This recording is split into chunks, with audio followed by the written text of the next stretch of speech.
সকালটা শুরু হয়েছিল এক অদ্ভুত অস্বাভাবিকতার মধ্য দিয়ে। আকাশ জুড়ে জমে উঠেছিল দানবীয় কালো মেঘ, যেন তারা একসাথে মিলে সূর্যটাকে গ্রাস করে ফেলেছে।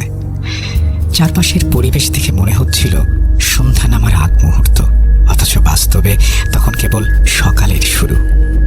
আমাদের পুরো আড়ত ভর্তি তরমুজ। চারদিকে তাকিয়ে বুকের ভেতর অজানা দুশ্চিন্তা জমে উঠল। মনে মনে ভাবলাম, আজ যদি দিনটা মেঘ আর বৃষ্টি দিয়ে শুরু হয়, তাহলে তো পাইকাররা আসবেন না, বিক্রি একেবারে কমে যাবে। ঠিক তখনই আবহাওয়াটা যেন আরো ভয়ঙ্কর রূপ নিতে শুরু করলো। বাতাসের গর্জন তীব্র হতে লাগলো, যেন ঝড়ের আগমনী বার্তা দিচ্ছে। চারপাশ অন্ধকারে ডুবে যাচ্ছে, আর সেই ঘন অন্ধকার হু হু করা বাতাসের ভেতর দিয়েই হঠাৎ করে প্রবেশ করলেন এক অজানা আগন্তুক। লোকটাকে প্রথম দেখতেই শরীরটা কেমন যেন কেঁপে উঠল। অচেনা চেহারা, মুখ ভর্তি এলোমেলো দাড়ি, বিশ্রীভাবে ছড়িয়ে থাকা চুল, পরনে পুরনো মলিন সাদা জুব্বার মতো পোশাক, চোখে একটা ঘোলাটে সাদা চশমা, যার ভেতর দিয়ে ঠিক কি দৃষ্টি লুকিয়ে আছে বোঝা কঠিন। আমি তখন ক্যাশে বসেছিলাম, আড়তের লেবাররা দাঁড়িয়েছিল, আর বাবা পাশে বসেছিলেন। লোকটা এসে একদম ক্যাশ টেবিলের সামনে রাখা চেয়ারে বসে পড়ল। আমি প্রথমে ভাবলাম হয়তো ঝড় বৃষ্টি থেকে বাঁচার জন্যই এখানে আশ্রয় নিয়েছে। বয়স হবে 60-এর কাছাকাছি, কিন্তু বসার পর সে এক দৃষ্টিতে আমার দিকে তাকিয়ে রইল। তার সেই দৃষ্টি মনে হচ্ছিল এক রহস্যের গোলক ধাঁধা, যেখানে ঢুকলে আর বের হওয়া যাবে না। আমি অস্বস্তিতে পড়ে গেলাম। বুকের ভেতর কাঁপুনি শুরু হলো। অবশেষে কাঁপা গলায় জিজ্ঞেস করলাম, কিছু বলবেন চাচা? আমার প্রশ্ন শুনে সে কিছুক্ষণ চুপ করে রইল। তারপর ভাঙা গম্ভীর কণ্ঠে বলল, আমার তরমুজ লাগবে।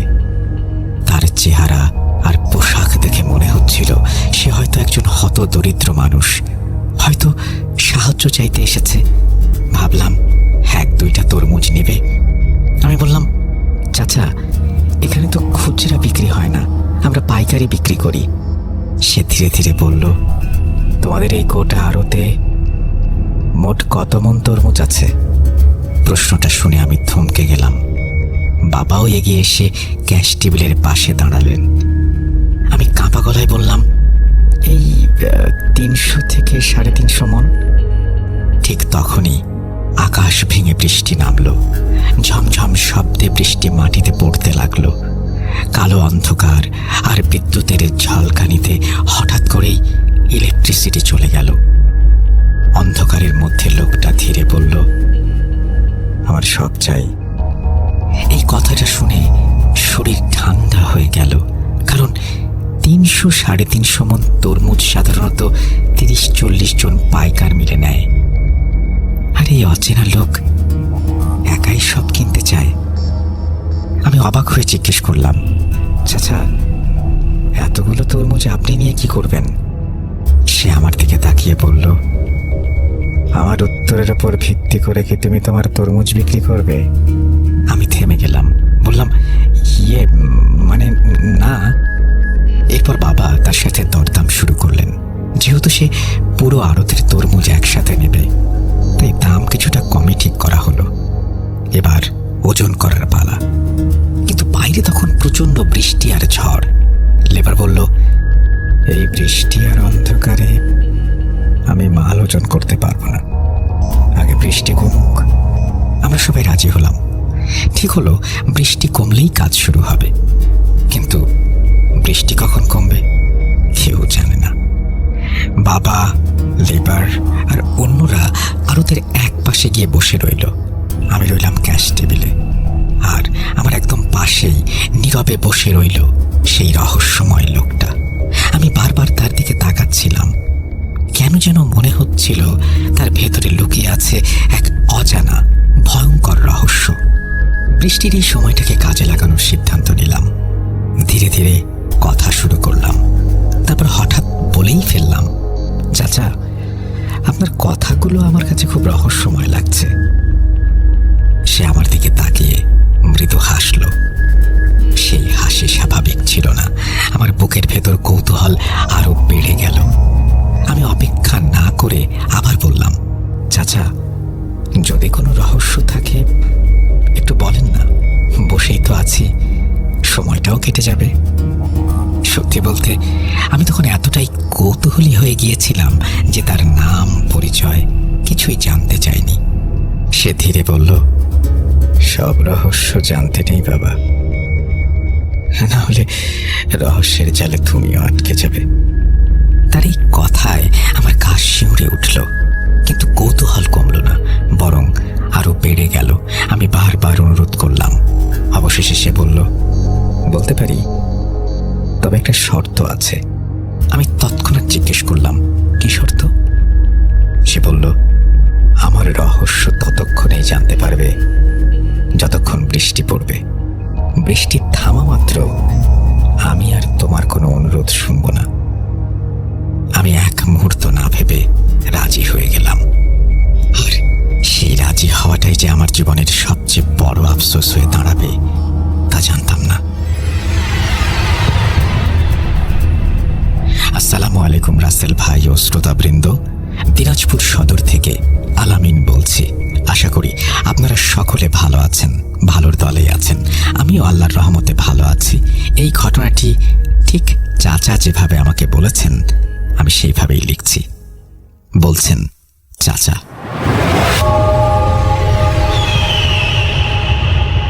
1979 সালের পহেলা বৈশাখ, ঠাকুরগাঁও জেলার এক দূরবর্তী গ্রাম।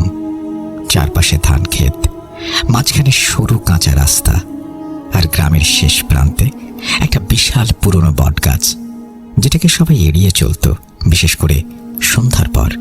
সেই বছর বৈশাখটা ছিল অদ্ভুত রকমের গরম। বাতাসে শুকনো ধুলোর গন্ধ আর কেমন যেন চাপা উত্তেজনা। কিন্তু গরিব দিনমজুর রশিদ আলীর জীবনে এসব ভাবার সময় ছিল না। সকাল থেকে এসে চিন্তায় তার 8 বছরের মেয়ে রিনা জেদ ধরেছে আজ ইলিশ মাছ খাবে। রিনা বলেছিল, সবাই তো পহেলা বৈশাখে ইলিশ খায়, আমরা কেন খাবো না? রশিদ মেয়ের মুখের দিকে তাকিয়ে কিছু বলতে পারেনি। টাকার অভাব চিরদিনের সঙ্গী, তবুও সে বাজারে যাওয়ার সিদ্ধান্ত নিল। বাজারে যাওয়ার মাঝপথে গ্রামের শেষ মাথায় বটগাছটা পড়ে। লোকজন বলে একসময় এখানে হাট বসত, কিন্তু কয়েকটা অদ্ভুত ঘটনার পর কেউ আর সন্ধ্যার পর আসে না। কিছুক্ষণ হাঁটার পর রশিদ যখন ঠিক বটগাছটার সামনে পৌঁছালো, সেই বটগাছের নিচে রশিদ হঠাৎ দেখল কলাপাতার উপর পাশাপাশি রাখা একজোড়া বড় চকচকে ইলিশ মাছ। মাছ দুটো দেখে রীতিমতো থমকে গেলেন রশিদ। মাছ দুটো এত টাটকা যেন নদী থেকে এইমাত্র তোলা হয়েছে। কিন্তু আশেপাশে কেউ নেই, না কোনো লোকজন, না কোনো লোকের ছায়া। রশিদ কয়েক মিনিট দাঁড়িয়ে রইল। গরম বাতাস হঠাৎ থেমে গেল, পাখির ডাক বন্ধ, চারপাশে অস্বাভাবিক নিস্তব্ধতা। তার বুকের ভেতর অকারণ কাঁপুনি শুরু হলো। তবু সে ভাবল, হয়তো কারো কাছ থেকে পড়ে গেছে। আরো 5 মিনিট অপেক্ষা, কেউ এলো না। দারিদ্র শেষমেশ যুক্তিকে জয় করল। সে মাছ দুটো তুলে নিল। মাছ দুটো স্পর্শ করার সাথে সাথেই বুকের ভেতর এক অদ্ভুত কাঁপুনি শুরু হলো। মনে হলো কলাপাতার নিচে মাটি ভেজা, যেন অনেকক্ষণ ধরে কিছু পড়েছিল সেখানে। কিন্তু তখন আর সে ভাবেনি কিছু। যুক্তি আর অযুক্তি থেকে নিজেকে দূরে ঠেলে মেয়ের মুখের হাসিটির কথাই ভাবলেন রশিদ, এবং মনের আনন্দে মাছ দুটো নিয়ে ফিরলেন বাড়িতে। মাছ দুটো রশিদের স্ত্রী সালেহার সামনে আনার পরই সালেহার চোখ কপালে উঠে গেল।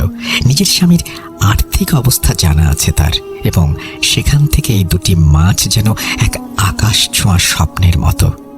সালেহা মাছ দুটো হাতে তোলার আগে তার স্বামীর দিকে সন্দেহজনক প্রশ্ন ছুড়ে দিলেন, এত বড় বড় দুটো মাছ, এত টাকা? স্ত্রীর এমন প্রশ্ন শুনে একটু মেজাজ হারালেন রশিদ। তোমার কাজ রান্না করা, আমার কাজ যোগান দেয়া। মাছ এনেছি এটা বড় কথা, কোথা থেকে আনলাম এত কিছু শুনে তুমি কি করবে? তাড়াতাড়ি ভালো করে রান্না করো। আমার ছোট্ট সোনামণিটা মাছ খেতে চেয়েছে। সন্ধ্যায় ইলিশ রান্না হলো। রিনা আনন্দে হাসতে হাসতে খাচ্ছিল। রশিদের স্ত্রী সালেহা বলল, মাছগুলো কেমন যেন গন্ধ করছে না? রশিদ বলল, বরিশাল বা খুলনা থেকে গাড়িতে করে এসেছে, গন্ধ তো থাকবেই। সবাই খাওয়া শেষ করল। রাত গভীর। বাথরুমে যাবার জন্য উঠে দাঁড়ালেন সালেহা। ঘরের ভেতরটা আধো অন্ধকারে ডুবে। হ্যারিকেনের আলো জ্বলছে ঠিকই, কিন্তু সেই আলো যেন থেকেও নেই। মলিন, নিস্তেজ, অস্বস্তিকর। ঘরের মাটির মেঝের দিকে চোখ পড়তেই সালেহার বুক কেঁপে উঠল। ভেজা পায়ের ছাপ, যেন কেউ মাত্রই হেঁটে গেছে। প্রথমে তিনি ভাবলেন রিনা হয়তো পানি ফেলেছে, কিন্তু পরক্ষণেই ভুলটা ধরা পড়ল। ওগুলো মানুষের পায়ের ছাপ নয়, ছাপগুলো অস্বাভাবিক লম্বা, অদ্ভুত রকম সরু, যেন মানুষের নয়, অন্য কিছুর। আরো ভয়ঙ্কর ব্যাপার, পায়ের ছাপগুলো বাইরে থেকে ভেতরে এসেছে, কিন্তু কোথাও ফিরে যায়নি। মনে অজানা অস্বস্তি নিয়ে সালেহা ঘর থেকে বারান্দায় এলেন। বারান্দার পর বিশাল উঠান। উঠানের এক পাশে অন্ধকারে ডুবে থাকা বাঁশঝাড়, অন্য পাশে কাঁচা টয়লেট। রাত তখন গভীর, চারদিক নিস্তব্ধ। দিনের তাপ গিলে খেয়ে রাত যেন অদ্ভুত এক ঠান্ডা ছড়িয়ে দিয়েছে। ধীরে ধীরে এক পা, দুই পা করে সালেহা বারান্দা থেকে উঠোনে নামলেন। গ্রাম বাংলার নিয়মে বারান্দা একটু উঁচুই হয়, তবু আজ সবকিছু যেন আলাদা লাগছে। আকাশে জ্যোৎস্নার আলো থাকলেও চারপাশে এক অদ্ভুত চাপা অন্ধকার।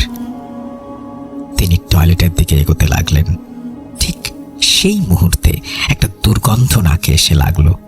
পচা, কেমন যেন পচা নদীর পানির গন্ধ, যেন বহুদিনের মৃত কিছু। অথচ আশেপাশে কোনো খাল, ডোবা বা নদী নেই। সালেহার বুক ধরফর করতে লাগলো। মনে হচ্ছিল তিনি একা নন, কিছু একটা তাকে ঘিরে আছে। টয়লেটের সামনে পৌঁছাতেই পেছন থেকে ভেসে এলো একটা পরিচিত কণ্ঠস্বর, মাছ খাবি না, ইলিশ মাছ? সেই কণ্ঠ তার স্বামী রশিদের। স্বামীর গলা শুনে স্বস্তি পাওয়ার কথা, কিন্তু আজ সেই গলায় কেমন যেন এক ঠান্ডা শীতলতা। সালেহা ধীরে ধীরে পেছনে ফিরলেন, আর তারপর যা দেখলেন তার জন্য তিনি প্রস্তুত ছিলেন না। রশিদ দাঁড়িয়ে আছে, কিন্তু তার মুখ মানুষের নয়, পুরো মুখ জুড়ে মাছের আঁশ। ত্বক যেন খসে পড়ে মাছের মতো হয়ে গেছে। চোখ দুটো অস্বাভাবিক স্থির। এই দৃশ্য সহ্য করার মতো শক্তি সালেহার ছিল না। চোখ অন্ধকার হয়ে এলো, আর তিনি অচেতন হয়ে গেলেন। পরদিন সকাল, সালেহা নিজের বিছানায় চোখ খুললেন। পাশে বসে রশিদ, চোখে দুশ্চিন্তার ছাপ। কি হয়েছিল তোমার? রশিদের প্রশ্ন। রাতে টয়লেটের সামনে মাছের আঁশ দিয়ে কি করছিলে? মাছের আঁশের কথা শুনতেই সালেহার মাথায় বজ্রপাতের মতো ফিরে এলো গত রাতের ঘটনা। তিনি সব খুলে বললেন, সবকিছু। রশিদ মন দিয়ে শুনলেন, তারপর নিজেকে শক্ত করে বললেন, মাছটা আনার সময় তোমার মুখটা আমার পছন্দ হয়নি। তুমি তো হাসি মুখে নাওনি। এসব আজে বাজে চিন্তা করেছ, তাই মনের ভুলে এসব দেখছ।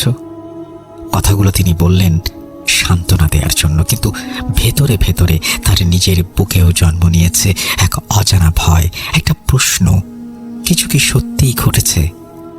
এই সব কিছুর মাঝে তাদের মেয়ে একপাশে চুপচাপ বসেছিল। আতঙ্কে তার মুখ ফ্যাকাশে। রশিদ ভেবেছিলেন মায়ের অবস্থা দেখে সে ভয় পেয়েছে।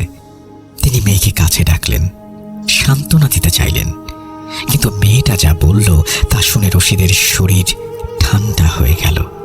মেয়েটা ফিসফিস করে বলল, বাবা, কাল রাতে কেমন পচা গন্ধ আসছিল। গন্ধে আমার ঘুম ভেঙে যায়। আমি সিলিং এর দিকে তাকাই আর দেখি অর্ধেক মানুষ, অর্ধেক মাছের মতো একটা জন্তু আমার দিকে রাগ নিয়ে তাকিয়ে আছে। স্ত্রী আর মেয়ের একসাথে সব কথা শুনে রশিদের আর কিছু বুঝতে বাকি রইল না। তার বুকের ভেতরটা ধক করে উঠল। সে বুঝতে পারল অজানা অদৃশ্য এক শত্রুকে সে নিজেই ভুল করে নিজের ঘরে ডেকে এনেছে। আর সে ভুলটা সে ইতোমধ্যেই বুঝে ফেলেছে। এক গভীর চিন্তায় ডুবেছিলেন রশিদ। তিনি বুঝতে পারছিলেন ভুলটা কোথায় হয়েছে, কিন্তু সেই উপলব্ধি যেন তাকে আরো বেশি ভারী করে তুলছিল। স্ত্রী আর সন্তানের অদ্ভুত অবস্থা তার মন ভেঙে দিয়েছে। সবকিছু থেকে দূরে সরে যেতে রশিদ চলে গেলেন সেই বট গাছের কাছে, যেখান থেকে সেই মাছটা তিনি পেয়েছিলেন। গাছটার নিচে গিয়ে ধীরে ধীরে বসে পড়লেন। চারপাশে অদ্ভুত নীরবতা। তিনি বসে বসে ভাবতে লাগলেন, কেন এমন হচ্ছে? কোথায় ভুল করলেন তিনি? ঠিক তখনই রশিদের মনে হতে লাগলো তিনি একা নন, আশেপাশে যেন আরো কিছু আছে, অদৃশ্য, নিঃশব্দ, কিন্তু উপস্থিত। বটগাছের নিচের সেই জায়গাটার আবহাওয়াও ছিল অস্বাভাবিক। চারপাশে বাতাস নেই, তবুও গাছের পাতাগুলো ধীরে ধীরে দুলছে। একটা ঠান্ডা, শীতল, গভীর অনুভূতি তাকে ঘিরে ধরেছিল। মনে হচ্ছিল এই জায়গাটা অন্য কোথাও নিয়ে গেছে তাকে। তার বুকের ভেতরটা কেমন করে উঠল। তবু তিনি নিজেকে সামলে নিয়ে প্রশ্ন করতে থাকলেন, কেন এমন হচ্ছে? আমি তো কিছুই দেখিনি, তাহলে শুধু আমার স্ত্রী আর মেয়ের সাথেই কেন? প্রশ্নের পর প্রশ্ন, কোনো উত্তর নেই। সময় গড়াতে গড়াতে বিকেল পেরিয়ে গেল, সন্ধ্যা নেমে এলো। অবশেষে ভারী মন নিয়ে রশিদ সিদ্ধান্ত নিলেন এবার বাড়ি ফিরতে হবে। ধীরে ধীরে উঠে দাঁড়িয়ে ক্লান্ত পায়ে বাড়ির দিকে রওনা হলেন। বাড়িতে ঢুকেই তিনি বুঝে গেলেন আজ তাকে প্রশ্নের মুখোমুখি হতে হবে। সালেহার চোখে স্পষ্ট অস্থিরতা, উদ্বেগ আর চাপা রাগ। তিনি সরাসরি প্রশ্ন করলেন, তুমি কিন্তু বললে না মাছটা কোথায় পেয়েছিলে? কোথা থেকে কিনেছো সেই মাছটা? আমাদের ঘরে একটা বাচ্চা আছে, তুমি কি লুকোচ্ছ আমার কাছ থেকে? প্রশ্নগুলো একের পর এক আসছিল। রশিদ স্থির হয়ে দাঁড়িয়ে রইলেন। তিনি কি বলবেন বুঝতে পারছিলেন না। কথাগুলো তার গলায় এসে আটকে যাচ্ছিল। শুধু শুনে গেলেন, কিন্তু উত্তর দেওয়ার ইচ্ছেটুকুও যেন হারিয়ে ফেলেছেন তিনি। চুপচাপ ঘরে ঢুকে বসে পড়লেন। তারপর সালেহাও ঘরে এলেন। তার কণ্ঠে বিরক্তি আর উদ্বেগ। কি হলো, কিছু বলছো না কেন? রশিদ ধীরে বললেন, শরীরটা ভালো না, অযথা প্রশ্ন করো না তো, একটু বিশ্রাম নিতে দাও। সেদিন আর কাজে যাওয়া হলো না। রাত ধীরে ধীরে গভীর হলো, আর সেই সাথে রশিদের বুকের ভেতর অজানা ভয় যেন জমাট বাঁধতে লাগলো। রাতের খাবার শেষ হলো। সালেহার মুখ গোমড়া। তিনি এখনো উত্তর খুঁজছেন।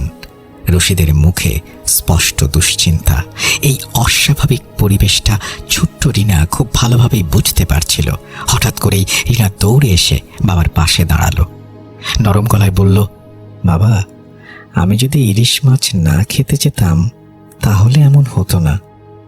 ছোট্ট একটা কথা, কিন্তু তার ভেতরে লুকিয়ে ছিল বিশাল এক ইঙ্গিত। রশিদের বুক কেঁপে উঠল। তিনি তাড়াতাড়ি মেয়েকে জড়িয়ে ধরলেন। কি বলিস মা? এসব বলতে নেই, কিছুই হয়নি। কেন ভয় পাচ্ছিস? বাবা আছে না? হয়তো খারাপ কোনো স্বপ্ন দেখেছিস। আজ আজ বাবাকে ধরে ঘুমাবি, কিচ্ছু হবে না।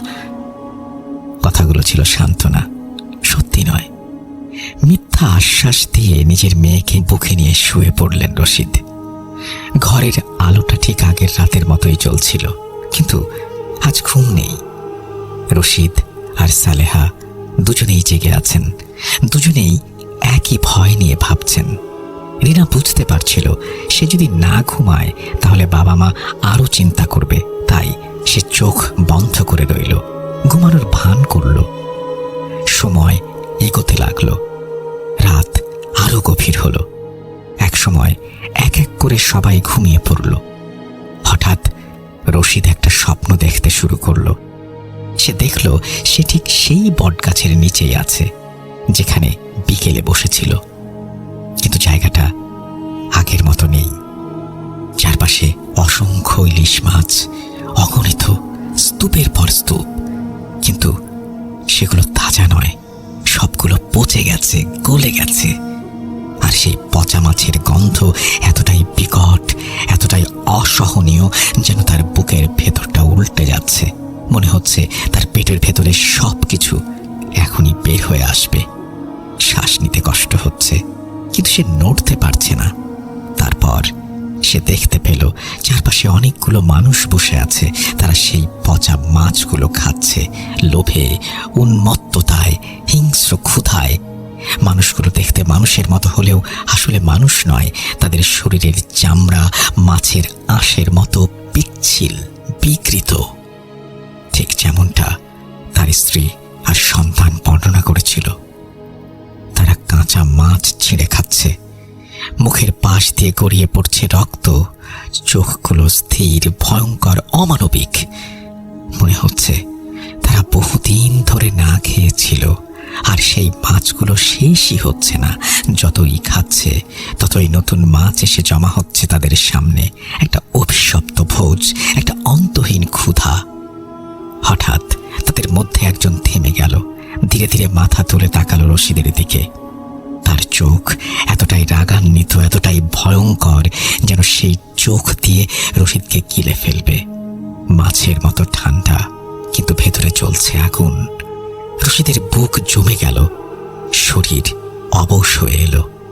তারপর এক এক করে সবগুলো মানুষ থেমে গেল, সবাই একসাথে তার দিকে তাকালো। চারদিক নিস্তব্ধ, শুধু তাদের দৃষ্টি। আর তারপর এক বিকৃত, অদ্ভুত নারী পুরুষ মিশ্রিত কণ্ঠে তারা একসাথে বলতে শুরু করলো, আমাদের হক খেয়েছিস, এর পরিণাম অনেক ভয়াবহ হবে, অপেক্ষা কর। কণ্ঠগুলো চারিদিকে প্রতিধ্বনিত হতে লাগলো। বটগাছের পাতাগুলো যেন হঠাৎ জোরে দুলে উঠল, চারপাশের অন্ধকার যেন আরো ঘন হয়ে গেল। আর সেই মুহূর্তে রশিদ অনুভব করল এটা শুধু স্বপ্ন নয়, এটা যেন কোনো সতর্ক বার্তা, কোনো অজানা শাস্তির শুরু। তারপর হঠাৎই রশিদের ঘুম ভেঙে গেল একটা তীব্র কাঁপানো চিৎকারে। বাবা! রশিদ ধর্মর করে উঠে বসল। ঘরের বাতাস যেন হঠাৎ ভারী হয়ে গেছে, বুকের ভেতরটা ধকধক করছে। স্বপ্নের ভয়াবহ দৃশ্য এখনো চোখের সামনে ভাসছে। রিনা বিছানার উপরে কাতরাচ্ছে, পেট চেপে ধরে ছটফট করছে। তার চিৎকারে পুরো ঘর কেঁপে উঠছে।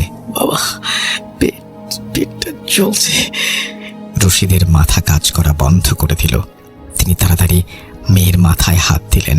জ্বরে শরীর পুড়ে যাচ্ছে, কপাল ঘামে ভিজে একাকার। মনে হচ্ছে শরীরের সব শক্তি হারিয়ে ফেলেছে সে।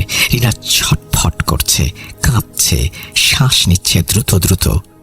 সেই দৃশ্য দেখে রশিদের বুকের ভেতরটা মোচড় দিয়ে উঠল। তার নিজের শরীরও ঘামে ভিজে গেছে। স্বপ্নের আতঙ্ক আর বাস্তবের এই ভয়াবহতা দুটো মিলিয়ে তিনি যেন স্তব্ধ হয়ে গেছেন।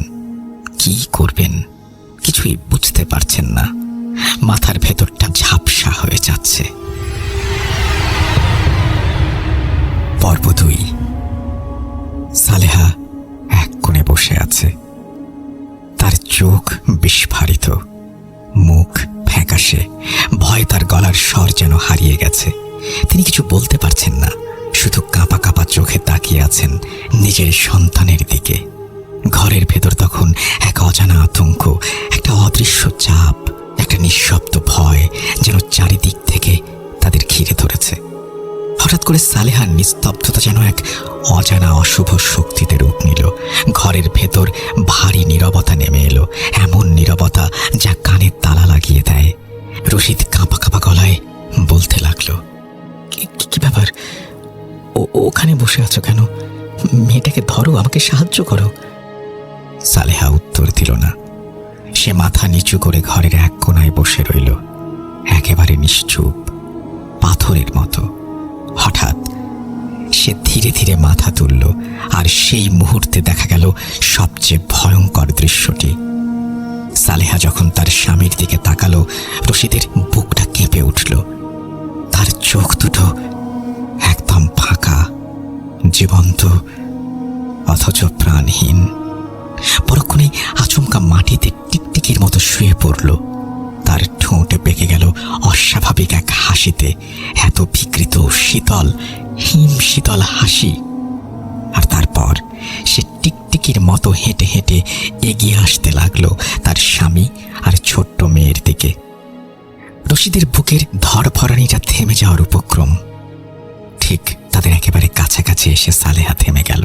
তারপর ভাঙা কর্কশ অচেনা কণ্ঠে বলল, মাছ খাবি না? ইলিশ মাছ?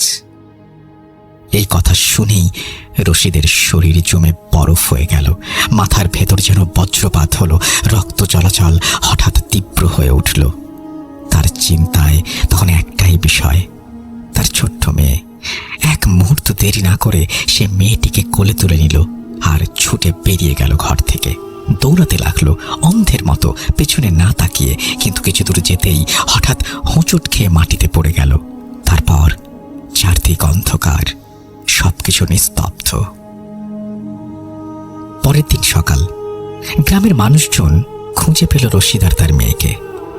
একটা ফাঁকা জমির মাঝখানে অজ্ঞান অবস্থায় পড়েছিল তারা। জ্ঞান ফেরার পর রশিদ দেখল সে নিজের বাড়িতে শুয়ে আছে। চারপাশের লোকজনের ভিড়, চোখে আতঙ্ক, মুখে ফিসফাস। একপাশে বসে সালেহা কাঁদছে। রশিদের জ্ঞান পুরোপুরি ফিরল, কিন্তু তার মেয়ের জ্ঞান এখনো ফেরেনি। সালেহা কান্না জড়িত কণ্ঠে বলল, আমাদের মেয়েকে নিয়ে তুমি কোথায় চলে গিয়েছিলে? ক্ষেতের মাঝখানে কি করছিলে? আমাকে একা রেখে গেলে কেন? সকালে ঘুম ভাঙলে দেখি আমি মেঝেতে শুয়ে আছি। আমার পুরো শরীরে আঁচড়ের দাগ, ঘরের সব জিনিসপত্র লণ্ডভণ্ড। কি হচ্ছে এসব? উত্তর দাও। এই কথাগুলো শুনে আশেপাশের লোকজনের কৌতূহল আরো বেড়ে গেল। সবাই এখন রশিদের দিকে সন্দেহের চোখে তাকিয়ে আছে। রশিদ মাথা নিচু করে বলল, আমি কিছুই জানি না। তার কণ্ঠে ভয়, বিভ্রান্তি আর অসহায়ত্ব স্পষ্ট। রশিদ উঠে বসল। তারপর তাড়াতাড়ি গ্রামের একজন ডাক্তার খুঁজতে বের হলো। মেয়ের জ্ঞান ফেরাতে হবে। কিছুক্ষণ পর ডাক্তার এলো। ডাক্তার মেয়েটাকে পরীক্ষা করে বলল, দুর্বলতার কারণে অজ্ঞান হয়ে গেছে। এরপর ডাক্তার মুখ দিয়ে স্যালাইন প্রবেশ করানোর চেষ্টা করলো। ঠিক তখনই হঠাৎ করে মেয়েটির জ্ঞান ফিরে এলো। ঘরের ভেতরে যেন একটু স্বস্তির বাতাস বইল। দুপুর গড়িয়ে এলো। হঠাৎ রশিদের স্ত্রী এসে তার সামনে বসে পড়ল। তার চোখে আতঙ্ক, রাগ আর অদ্ভুত এক দৃঢ়তা। সে বলল, তুমি সেই ইলিশ মাছটা কোথায় পেয়েছো বলো? সেই মাছটা খাওয়ার পর থেকেই আমাদের সাথে এসব হচ্ছে। তার কণ্ঠ কঠোর হয়ে উঠল। তুমি যদি না বলো, আজই আমি আমার মেয়েকে নিয়ে আমার বাবার বাসায় চলে যাব। তোমাকে বলতেই হবে। স্ত্রী চাপে পড়ে রশিদ আর লুকাতে পারল না। তার বুক কাঁপছে, গলা শুকিয়ে গেছে। গম্ভীর কাঁপা কাঁপা কণ্ঠে সে বলল, ইলিশগুলো আমি গ্রামের ওই বটগাছটার নিচে পেয়েছিলাম কুড়িয়ে। এই কথা শুনে সালেহার চোখ কপালে উঠে গেল। সে অবিশ্বাসের স্বরে বলল, কি বললে? তুমি কুড়িয়ে পাওয়া ইলিশ মাছ এনেছ? আর বটগাছের নিচ থেকে? ঘরের ভেতর আবার নেমে এলো সেই অশুভ নীরবতা। রশিদের মুখে আর কোনো উত্তর নেই।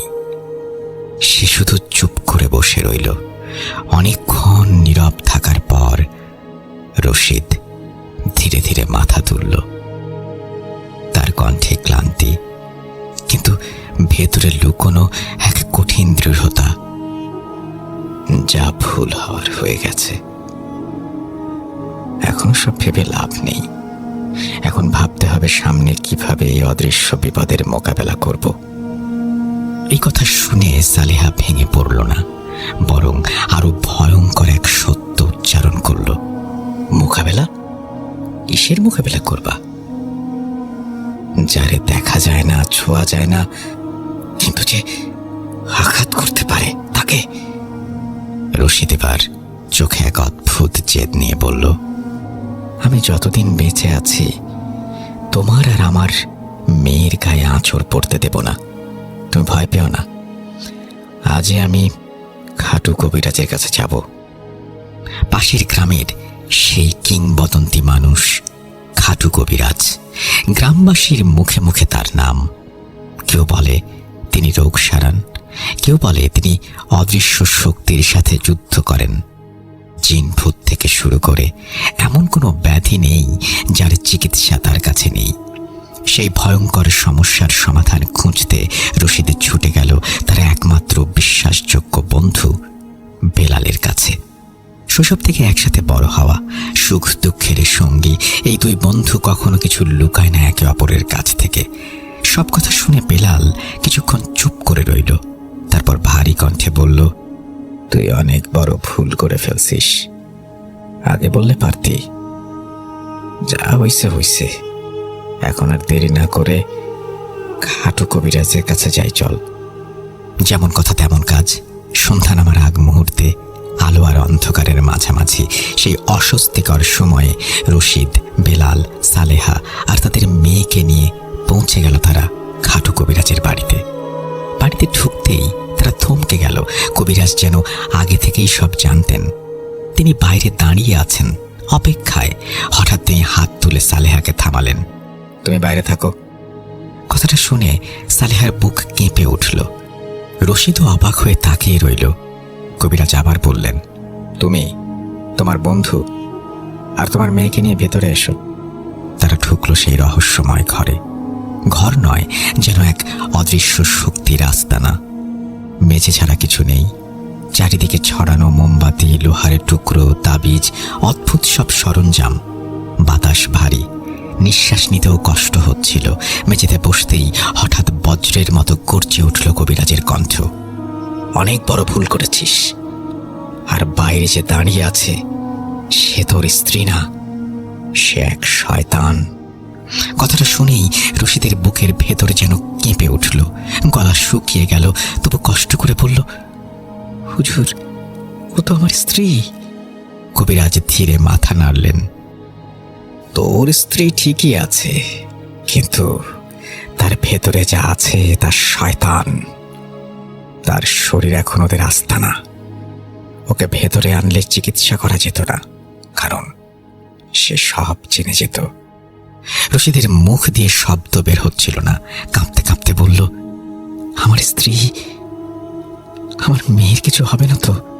কবিরাজের চোখে অদ্ভুত ছায়া নেমে এলো। তুই এক যুদ্ধ শুরু করেছিস। এই যুদ্ধ ছোট না, এটা ইফরিতের বিরুদ্ধে যুদ্ধ। ইফরিত? বেলাল কাঁপা গলায় জিজ্ঞেস করল। কবিরাজ ধীরে বললেন, শক্তিশালী, ভয়ঙ্কর শক্তিশালী জিন। আমি জানি না আমি জিততে পারবো কিনা, তবে চেষ্টা করব। কিন্তু মনে রাখ, এই লড়াইয়ে ঝুঁকি আছে জীবনের। তারপর তিনি একটা কাঁচের বোতল রশিদের হাতে দিলেন। এই পানি, এটা তোর স্ত্রীর গোসলের পানির সাথে মেশাবি। তোরা সবাই ব্যবহার করবি। আর এই তাবিজ সব সময় গায়ে রাখবি। বেলালের দিকে তাকিয়ে বললেন, তোকে ওরা আক্রমণ করতে পারে, সাবধানে থাকিস তুইও। সবশেষে বললেন, আজ যা, 3 দিন পর আবার আসবি। ঘর থেকে বের হয়ে রশিদের বুক হঠাৎ থক করে উঠল। সালেহা নেই। হঠাৎ বৃষ্টি থেমে গেল। চারপাশ যেন এক অদ্ভুত নীরবতায় ঠেকে গেল। না কোনো ফোঁটার শব্দ, না বাতাসের শোঁ শোঁ আওয়াজ। সবকিছু অস্বাভাবিকভাবে শান্ত। কিন্তু আমার ভেতরটা অস্থির। অজানা এক কৌতূহল আর চাপা অস্বস্তিতে ভরে উঠল আমার মন। ভেতরে ভেতরে বলতে লাগলাম, এমন সময় বৃষ্টি থামলো কেন? আর একটু চললে তো পুরো ঘটনা শোনা যেত। ঠিক তখনই পাশ থেকে বাবার কণ্ঠ, বৃষ্টি থেমেছে, মাল ওজন দেওয়া শুরু করো, গাড়িতে লোড দিতে হবে, ওরা অনেক দূর যাবে। কথা শেষ হতেই লেবাররা এগিয়ে এলো। ডিজিটাল ওয়েট মেশিনের সামনে দাঁড়ালো। ঠিক সেই মুহূর্তে চাচা আমার দিকে তাকালেন। ওই দৃষ্টিটা সাধারণ ছিল না। চোখের ভেতর একটা ইঙ্গিত লুকোনো, যেন তিনি নিঃশব্দে বুঝিয়ে দিলেন তার শর্ত অনুযায়ী বৃষ্টি থামার সাথে গল্পও থেমে গেছে। আমি চাচার দিকে অসহায় দৃষ্টিতে তাকিয়ে রইলাম। মনে মনে শুধু চাইছিলাম বৃষ্টি আবার শুরু হোক। লেবার যখন মেশিনের সুইচ অন করতে গেল, ঠিক তখনই হঠাৎ ঝোড়ো বাতাস শুরু হলো। তারপরই ঝমঝম করে নামলো বৃষ্টি।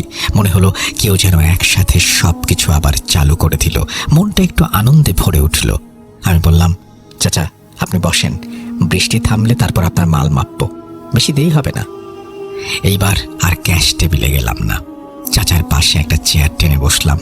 বৃষ্টির শব্দে চারপাশ ঢেকে গেল, পরিবেশটা আবার আগের মতো হয়ে উঠল। আমি সরাসরি জিজ্ঞেস করলাম, চাচা, রশিদের স্ত্রী সালেহার কি হয়েছিল? চাচা আবার বলতে শুরু করলেন। চারপাশে নিস্তব্ধতা, ভয়ে বুক শুকিয়ে গেল রশিদের। পেছনে তাকাতেই কবিরাজ দাঁড়িয়ে। ভয় পাস না, তুই কি মনে করেছিস ওকে আমি একা দাঁড়িয়ে রেখে দেব? ওকে একা ছেড়ে দিলে ওর ক্ষতি হতো। আমার এক জিন দিয়ে আমি ওকে নিরাপদ জায়গায় পাঠিয়ে দিয়েছি। সামনে এগো, পাবি। তারা হাঁটতে লাগলো। কিছু দূর যেতেই হঠাৎ সালেহা দাঁড়িয়ে, কিন্তু তার চোখে এক অদ্ভুত চাহনি। সে বলল, তুমি হঠাৎ কোথায় গেলে? তুমি তো আমার সামনে হাঁটছিলে, কথা বলছিলাম, একটা উত্তর দিলে না। রশিদের শরীর ঠান্ডা হয়ে গেল। সে বুঝে গেল কিছু একটা তার রূপ নিয়ে হাঁটছিল। সে কিছু না বলে বলল, চলো, পরে বলবো।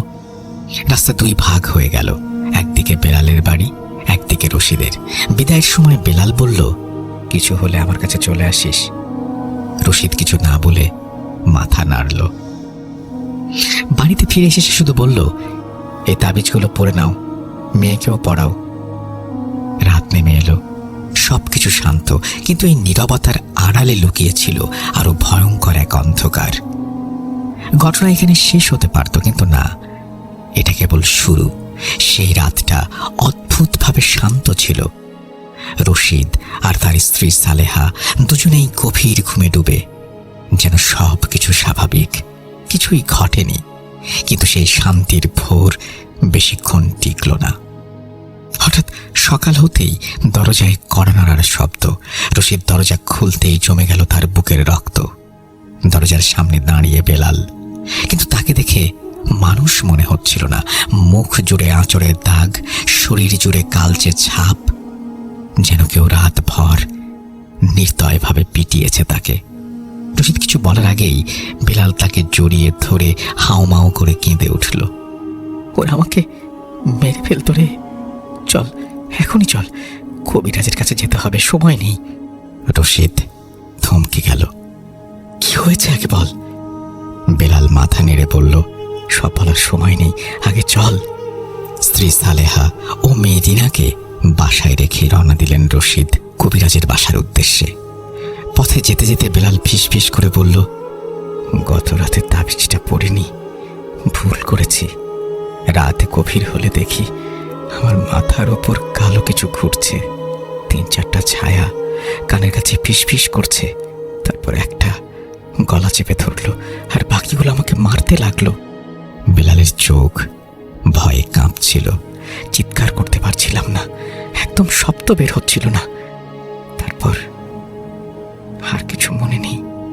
একটু থেমে সে আবার বলল, সকাল থেকে বাসা ভরে গেছে পচা মাছের গন্ধে, কেউ থাকতে পারছে না।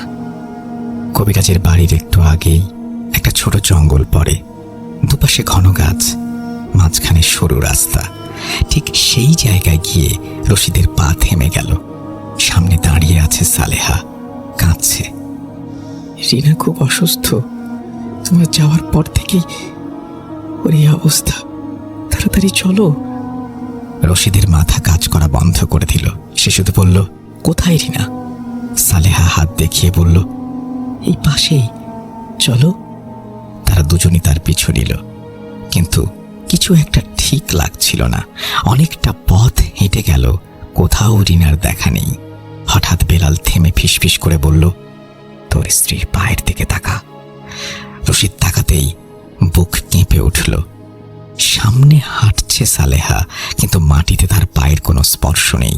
মুহূর্তেই সব পরিষ্কার হয়ে গেল। তারা থেমে গেল, আর সেই মুহূর্তে সামনে সালেহাও থেমে গেল। ধীরে ধীরে ঘুরে তাকালো। তার মুখটা দেখে রশিদ আর বেলাল দুজনেই জমে গেল। মানুষের মুখ না, একটা বিকৃত কালো চেহারা, চোখ নেই, ফাঁকা গর্ত, মুখ জুড়ে মাছের আঁশের মতো দাগ, আর সেই অসহ্য পচা মাছের গন্ধ। দুজনেই এক মুহূর্ত দেরি করল না, পেছন ফিরে প্রাণপণে দৌড়। পেছনে সেই পিশাচিনী তাড়া করছে। দৌড়াতে দৌড়াতে রশিদের মনে পড়ল তার কাছে তাবিজ আছে। সে হঠাৎ থেমে গেল।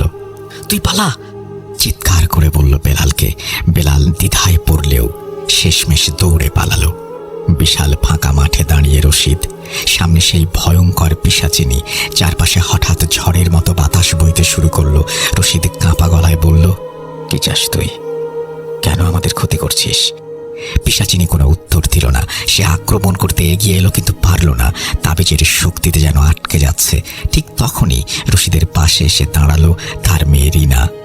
রিনাকে দেখে কিছুক্ষণের জন্য থেমে গেল রশিদ। নরম স্বরে রিনা বলল, বাবা, তাবিজটা ফেলে দাও। রশিদের বুক কেঁপে উঠল। রিনা, তুই পালা।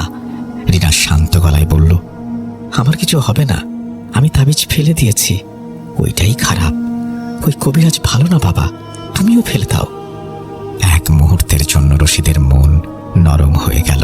সে তাবিজটা খুলে ফেলল, আর ঠিক তখনই রিনা বাতাসে মিলিয়ে গেল। রশিদের চোখের সামনে সব ভেঙে পড়ল। পিশাচিনী এবার ঝাঁপিয়ে পড়ল তার উপর। ঠিক সেই মুহূর্তে একটা বিশাল সাপ কোথা থেকে এসে রশিদকে ঘিরে ধরল। ফনা তুলে দাঁড়িয়ে রইল পিশাচিনীর সামনে। সাপের চোখে ভয়ঙ্কর ক্রোধ। কয়েক সেকেন্ড নিঃশব্দ সংঘর্ষ। তারপর পিশাচিনী ধীরে ধীরে অদৃশ্য হয়ে গেল। রশিদ মাটিতে লুটিয়ে পড়ল। কিছুক্ষণ পর বেলাল আর কবিরাজ এসে পৌঁছালো। তারা দেখল রশিদ অচেতন হয়ে পড়ে আছে। ধীরে ধীরে তার জ্ঞান ফেরানো হলো। চোখ খুলতেই সে হাঁপড়ের মতো করে শ্বাস নিতে লাগলো। চারপাশটা ঝাপসা, মাথা ঘুরছে। হঠাৎই সে উঠে বসে চিৎকার করে বলল, আমার স্ত্রী, আমার মেয়ে, ওরা কোথায়? ওদের কি হয়েছে? কবিরাজ শান্ত গলায় বলল, ভয় পেও না, আমি আমার পালিত জিন পাঠিয়েছিলাম, ওরা এখন নিরাপদে আছে। রশিদের বুকের চাপা দমটা একটু যেন কমল, কিন্তু ভয়টা রয়ে গেল। তিনজন দ্রুত কবিরাজের বাড়ির দিকে রওনা দিল, কিন্তু সেখানে গিয়ে তারা যা দেখল তার জন্য কেউ প্রস্তুত ছিল না। কবিরাজের চিকিৎসার ঘরটা সম্পূর্ণ লণ্ডভণ্ড। মাটিতে ছড়িয়ে ছিটিয়ে তাবিজ, কাগজ, ভাঙা পাত্র। দেয়ালে যেন আঁচড়ের দাগ, যেন ভেতরে ভয়ঙ্কর কিছু ঘটেছে। কবিরাজ দীর্ঘশ্বাস ফেলে বললেন, সারা রাত যুদ্ধ করেছি, সব শেষ করে দিয়েছে। তার গলায় ক্লান্তি, চোখে ভয়।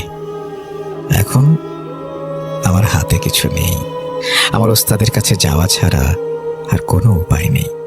রশিদ আর দেরি করল না, আগে আমার বাড়ি চলুন, ওরা ঠিক আছে কিনা দেখি। তিনজন আবার রওনা দিল। রশিদের বাড়ি পৌঁছে তারা যা দেখল সবকিছু স্বাভাবিক। এই স্বাভাবিকটাই বরং অস্বাভাবিক লাগছিল। কবিরাজ গম্ভীর গলায় বললেন, সময় নেই, এখনই বের হতে হবে, এখানে থাকা নিরাপদ না। সালেহা ভীত গলায় জিজ্ঞেস করল, আমরা কোথায় যাব? রশিদ সংক্ষিপ্ত উত্তর দিল, এখান থেকে দূরে, এখনই। কবিরাজ বললেন, আমার ওস্তাদ হাজি মোল্লা, ওনার কাছে যেতে হবে। রশিদের গ্রাম থেকে প্রায় 30 কিলোমিটার দূরে তার বসবাস। সে সময় যোগাযোগ ব্যবস্থা ভালো ছিল না। একটা ভ্যান ঠিক করা হলো। বিকেলের আলো তখন ধীরে ধীরে ম্লান হয়ে আসছে। এক ভ্যানে সবাই উঠল, সালেহা, রশিদ, ছোট্ট রিনা, বেলাল আর কবিরাজ। পুরো পথটা জুড়ে একটা চাপা ভয়। কেউ জোরে কথা বলছে না, মাঝে মাঝে শুধু চাকার শব্দ আর বাতাসের শোঁ শোঁ আওয়াজ। কবিরাজ বললেন, ভয় পেও না, ওস্তাদ আমাদের জন্য শক্তিশালী জিন পাঠিয়েছেন, পথ নিরাপদ থাকবে। রশিদ হঠাৎ প্রশ্ন করল, আপনার যে জিনটা আমার স্ত্রীকে পাহারা দিচ্ছিল সে কোথায়? কবিরাজ চুপ হয়ে গেলেন। কিছুক্ষণ পরে নিচু গলায় বললেন, সে তার দায়িত্ব পালন করেছে নিজের জীবন দিয়ে। সবাই নিস্তব্ধ হয়ে গেল। এখন বিপদ শুধু তোমাদের না, আমাদের সবার। রশিদের চোখে পানি চলে এলো। সে বিড়বিড় করে বলল, আমি কি অপরাধ করেছিলাম? শুধু 2টা ইলিশ মাছ এনেছিলাম। তার কণ্ঠে অসহায়তা। কবিরাজ ধীরে বললেন, সব জিনিস মানুষের জন্য না বাবা, ওটা সাধারণ মাছ ছিল না, ওটা ছিল ওদের জন্য দেয়া সাদকা, চুক্তির অংশ। তুই ওদের হক মেরে ফেলেছিস। এই কথায় বাতাস আরো ঠান্ডা হয়ে গেল। অর্ধেক পথ গিয়ে ভ্যান বদলাতে হলো। সন্ধ্যা নেমে এলো, আকাশে আলো কমে আসছে। চারপাশে অন্ধকার ঘন হচ্ছে। অবশেষে তারা পৌঁছালো হাজি মোল্লার বাড়িতে। কিন্তু গিয়ে তারা হতবাক। রশিদ আর বেলাল ভেবেছিল একজন বড় কবিরাজ নিশ্চয়ই বিশাল বাড়ি থাকবে, কিন্তু এখানে বিশাল খোলা জমির মাঝে একটি মাত্র ছোট মাটির ঘর। নির্জন, নিঃসঙ্গ। লোকমুখে শোনা এই মানুষ নিজের জীবন মানুষের উপকারে উৎসর্গ করেছেন। কবিরাজ ভেতরে ঢুকে গেলেন। কিছুক্ষণ পর বের হয়ে এলেন। তোমরা ভেতরে এসো। ঘরের ভেতরে ঢুকেই তারা থমকে গেল। চারপাশে তীব্র কিন্তু অদ্ভুত শান্ত এক আতরের গন্ধ। ঘরের ভেতরে প্রায় কিছুই নেই। এক করে কাঠের তক্তা, তাতে কিছু জিনিস রাখা, বাকি পুরো ঘর ফাঁকা। একটা হ্যারিকেনের ক্ষীণ আলোয় সবার মুখ আধো আধো দেখা যাচ্ছে। রশিদ ভেতরে ঢুকেই হাজি মোল্লার পায়ে লুটিয়ে পড়ল। হুজুর, আমাদের বাঁচান, আমরা শেষ হয়ে যাচ্ছি। হাজি মোল্লা শান্ত ভারী গলায় বললেন, বাঁচানোর মালিক আমি না, ওপরওয়ালা। আমি শুধু একটা মাধ্যম। তিনি কিছুক্ষণ চুপ করে রইলেন, তারপর ধীরে ধীরে বললেন, তুই যেই মাছ খেয়েছিস ওটা সাধারণ কোনো মাছ ছিল না। ঘরের ভেতর নিস্তব্ধতা নেমে এলো। হাজি মোল্লা চোখ তুলে তাকালেন। ওটা ছিল জিনদের সাথে এক শক্তিশালী কালো জাদুকরের চুক্তির অংশ। পর্ব 3। হাজি মোল্লা কিছুক্ষণ চুপ করে বসে রইলেন। তার চোখে অদ্ভুত এক কঠোরতা। তিনি ধীরে ধীরে বললেন, তোদের গ্রামের কালামানিক। নামটা উচ্চারণ করার সাথে সাথে ঘরের ভেতর যেন হিম শীতলতা নেমে এলো। এই সব কিছুর মূলে সেই। রশিদ, বেলাল, খাটু কবিরাজ তিনজনই একে অপরের দিকে তাকালো। কালামানিক, এই নামটা তাদের অচেনা না। গ্রামের সবাই তাকে ভয় পায়। সে কারোর সাথে মেশে না, কাউকে কিছু বলে না, একা থাকে। আর একটা কথা সবাই জানে, তার নজরে যে পড়ে তার বিপদ অনিবার্য। রশিদের গলা শুকিয়ে গেল।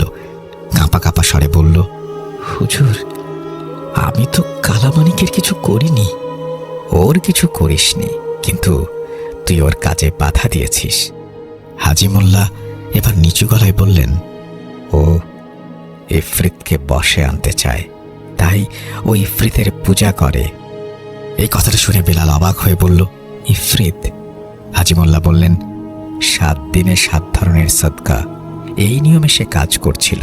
প্রতিদিন এক একটা জিনিস, এক একটা বলি, এইভাবে ধীরে ধীরে ইফরিতকে নিজের নিয়ন্ত্রণে আনত। তিনি একটু থামলেন, তারপর রশিদের দিকে তাকিয়ে বললেন, 3য় দিনের সদকায় তুই বাধা দিয়েছিস। রশিদের মাথায় যেন বাজ পড়ল। ইলিশ মাছ? সে ফিসফিস করে বলল, ওই মাছ। ওটা সাধারণ মাছ না, চুক্তির অংশ। তুই সেটা নিয়ে এসেছিস, খেয়ে ফেলেছিস। রশিদের বুক ধক করে উঠল। এই কারণেই হাজি মোল্লার গলা আরো ভারী হয়ে উঠল। কালামানিক তোদের পেছনে ওদের লাগিয়ে দিয়েছে। বাতাস ভারী হয়ে গেল। মনে হচ্ছিল ঘরের ভেতরে কেউ শ্বাস নিচ্ছে, অথচ দেখা যাচ্ছে না। হাজি মোল্লা বললেন, ও তোদেরকে শান্তিতে থাকতে দেবে না। তোরা বাসায় ফিরতে পারবি না। আমি তোদের এখানে ডেকে এনেছি, এটাও সে জানে। এই কথাটা শোনার পর সবার শরীর যেন ঠান্ডা হয়ে গেল। কারো মুখে কোনো কথা নেই। রশিদ ধীরে ধীরে চারপাশে তাকালো। হঠাৎ তার মনে হলো ঘরের কোণায় অন্ধকারের ভেতরে কেউ দাঁড়িয়ে আছে, চুপচাপ তাদের কথা শুনছে। হাজি মোল্লা গভীরভাবে সবার দিকে তাকিয়ে রইলেন। তার চোখে তখন এক অদ্ভুত দৃঢ়তা, যেন তিনি এমন কিছু জানেন যেটা শুনলে কারো হৃদয় কেঁপে উঠবে। ধীরে ধীরে তিনি বললেন, কাল অমাবস্যার রাত, কালই ওর সব শেষ সদকা, 7 দিনের সাধনার শেষ ধাপ। হ্যারিকেনের আলোটা হঠাৎ কেঁপে উঠল। যদি কালামানিক এই সদকাটা দিতে পারে, তাহলে ইফরিত পুরোপুরি ওর নিয়ন্ত্রণে চলে যাবে। তার গলা আরো নিচু কিন্তু ভয়ঙ্কর হয়ে উঠল। তখন ও আর মানুষ থাকবে না। ও হয়ে উঠবে এমন এক শক্তির অধিকারী যাকে থামানো কারো পক্ষে সম্ভব না। সালেহা মেয়েকে বুকে জড়িয়ে ধরেছে শক্ত করে। হাজি মোল্লা এবার সোজা হয়ে বসলেন। আর তখন শুধু তোদের না, আমাদের সবাইকে মরতে হবে। তাই যেভাবেই হোক কাল রাতে ওকে আটকাতে হবে। আমাদের এই ফ্রিতদের সাথেও চুক্তি করতে হবে। রশিদ অবাক হয়ে তাকালো। চুক্তি? হ্যাঁ, ওরা শুধু শক্তি না, ওদের নিয়ম আছে, ওদের দাবিও আছে। যদি ঠিকভাবে বলা যায় তাহলে ওরা শান্তও হতে পারে। হঠাৎ বাইরে থেকে ঠান্ডা বাতাস ঢুকে হ্যারিকেনের আলোটা দুলিয়ে দিল। ঘরের ছায়াগুলো দেয়ালে বিকৃত হয়ে উঠল। হাজি মোল্লা ধীরে ধীরে বললেন, কিন্তু একটা কথা মনে রাখিস, কালামানিক এখন আর আগের মতো নেই। ও অনেক অনেক দূরে এগিয়ে গেছে। ওকে আটকানো সহজ হবে না। রশিদ মুঠো শক্ত করে ফেলল। তার চোখে ভয়, কিন্তু তার থেকেও বেশি কিছু, একটা মরিয়া দৃঢ়তা। হাজি মোল্লা শেষবারের মতো বললেন, কাল রাতে ওই বটগাছের নিচে আমাদের সবার লড়াই করতে হবে। এই বলে চাচা একটু থামলেন। তার গলা শুকিয়ে গেছে। হালকা কাশলেন দুই একবার। আমি চারপাশে তাকালাম। মাথাটা যেন ঘুরে উঠল। একটু আগেও তো রোদ বৃষ্টি চলছিল, আর এখন সব থেমে গিয়ে চারিদিক অদ্ভুত শান্ত। ঘটনার ভেতরে এতটাই ডুবে গিয়েছিলাম যে সকাল 8টা কখন পেরিয়ে দুপুর 12টা বেজে গেছে টেরই পাইনি। পাশে তাকিয়ে দেখি আমার বাবা আর অন্য লেবাররা সবাই কাজ ফেলে বসে আছে চুপচাপ। তারা মন দিয়ে চাচার কথা শুনছিলেন, যেন আমরা সবাই এক অন্য জগতে চলে গিয়েছি। চাচা উঠে দাঁড়িয়ে বললেন, আমার দেরি হয়ে যাচ্ছে, যেতে হবে। আমি একটু অনুরোধের চোখে তার দিকে তাকালাম। চাচা, এভাবে রেখে চলে যাবেন? শেষটা বলে যান, না হলে আজ রাতে ঘুমোতে পারবো না। চাচা হালকা হাসলেন। সবকিছু শুরুতেই শেষ হয়ে যায় না বাবা, অপেক্ষা করতে শেখো। পঞ্চগড় থেকে এসেছি বাবা, দূরের পথ। তরমুজগুলো ওজন করো। আমাকে একটা গাড়ি ভাড়া করতে হবে, এগুলো নিয়ে গিয়ে ওখানে বিক্রি করতে হবে। আমি আর কিছু বলতে পারলাম না। বুকের ভেতর অদ্ভুত এক শূন্যতা কাজ করছিল। আমি আবার বললাম, চাচা, বাকি অংশটা আবার কবে শুনবো? কবে আসবেন আপনি? চাচা একটু থেমে বাবার দিকে তাকিয়ে তারপর আমার দিকে তাকিয়ে বললেন, আমার যখন প্রয়োজন হবে আমি আবার আসব। তুমি দোয়া করো সেদিন যেন এমন বৃষ্টি হয়, তাহলে আবার শুনতে পারবে। আমি কৌতূহল চেপে রাখতে না পেরে বললাম, কতদিন পর আসতে পারবেন চাচা? চাচা আকাশের দিকে তাকিয়ে মৃদু হাসলেন। তাও ওপরওয়ালাই ভালো জানেন। আমি তাড়াতাড়ি বললাম, চাচা আপনার ফোন নাম্বারটা দেন। চাচা হালকা হেসে মাথা নেড়ে বললেন, আগের যুগের মানুষ বাবা, আমাদের ফোনের প্রয়োজন হয় না, মনের টানই যথেষ্ট। এরপর একটা গাড়ি ভাড়া করা হলো। সব তরমুজ ওজন করে একে একে গাড়িতে তুলে দেয়া হলো। চাচা সব টাকা পরিশোধ করে দিলেন।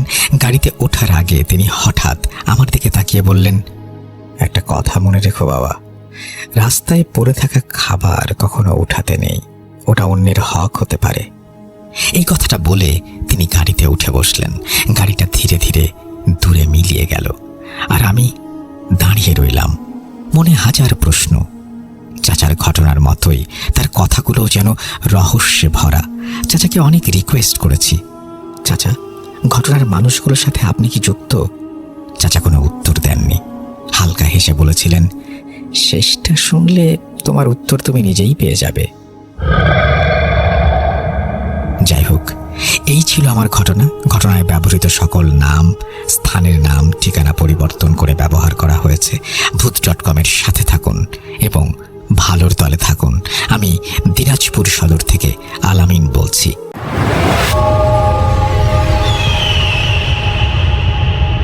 আসসালামু আলাইকুম রাসেল ভাই ও প্রিয় লিসেনার্স, কেমন আছেন আপনারা সবাই?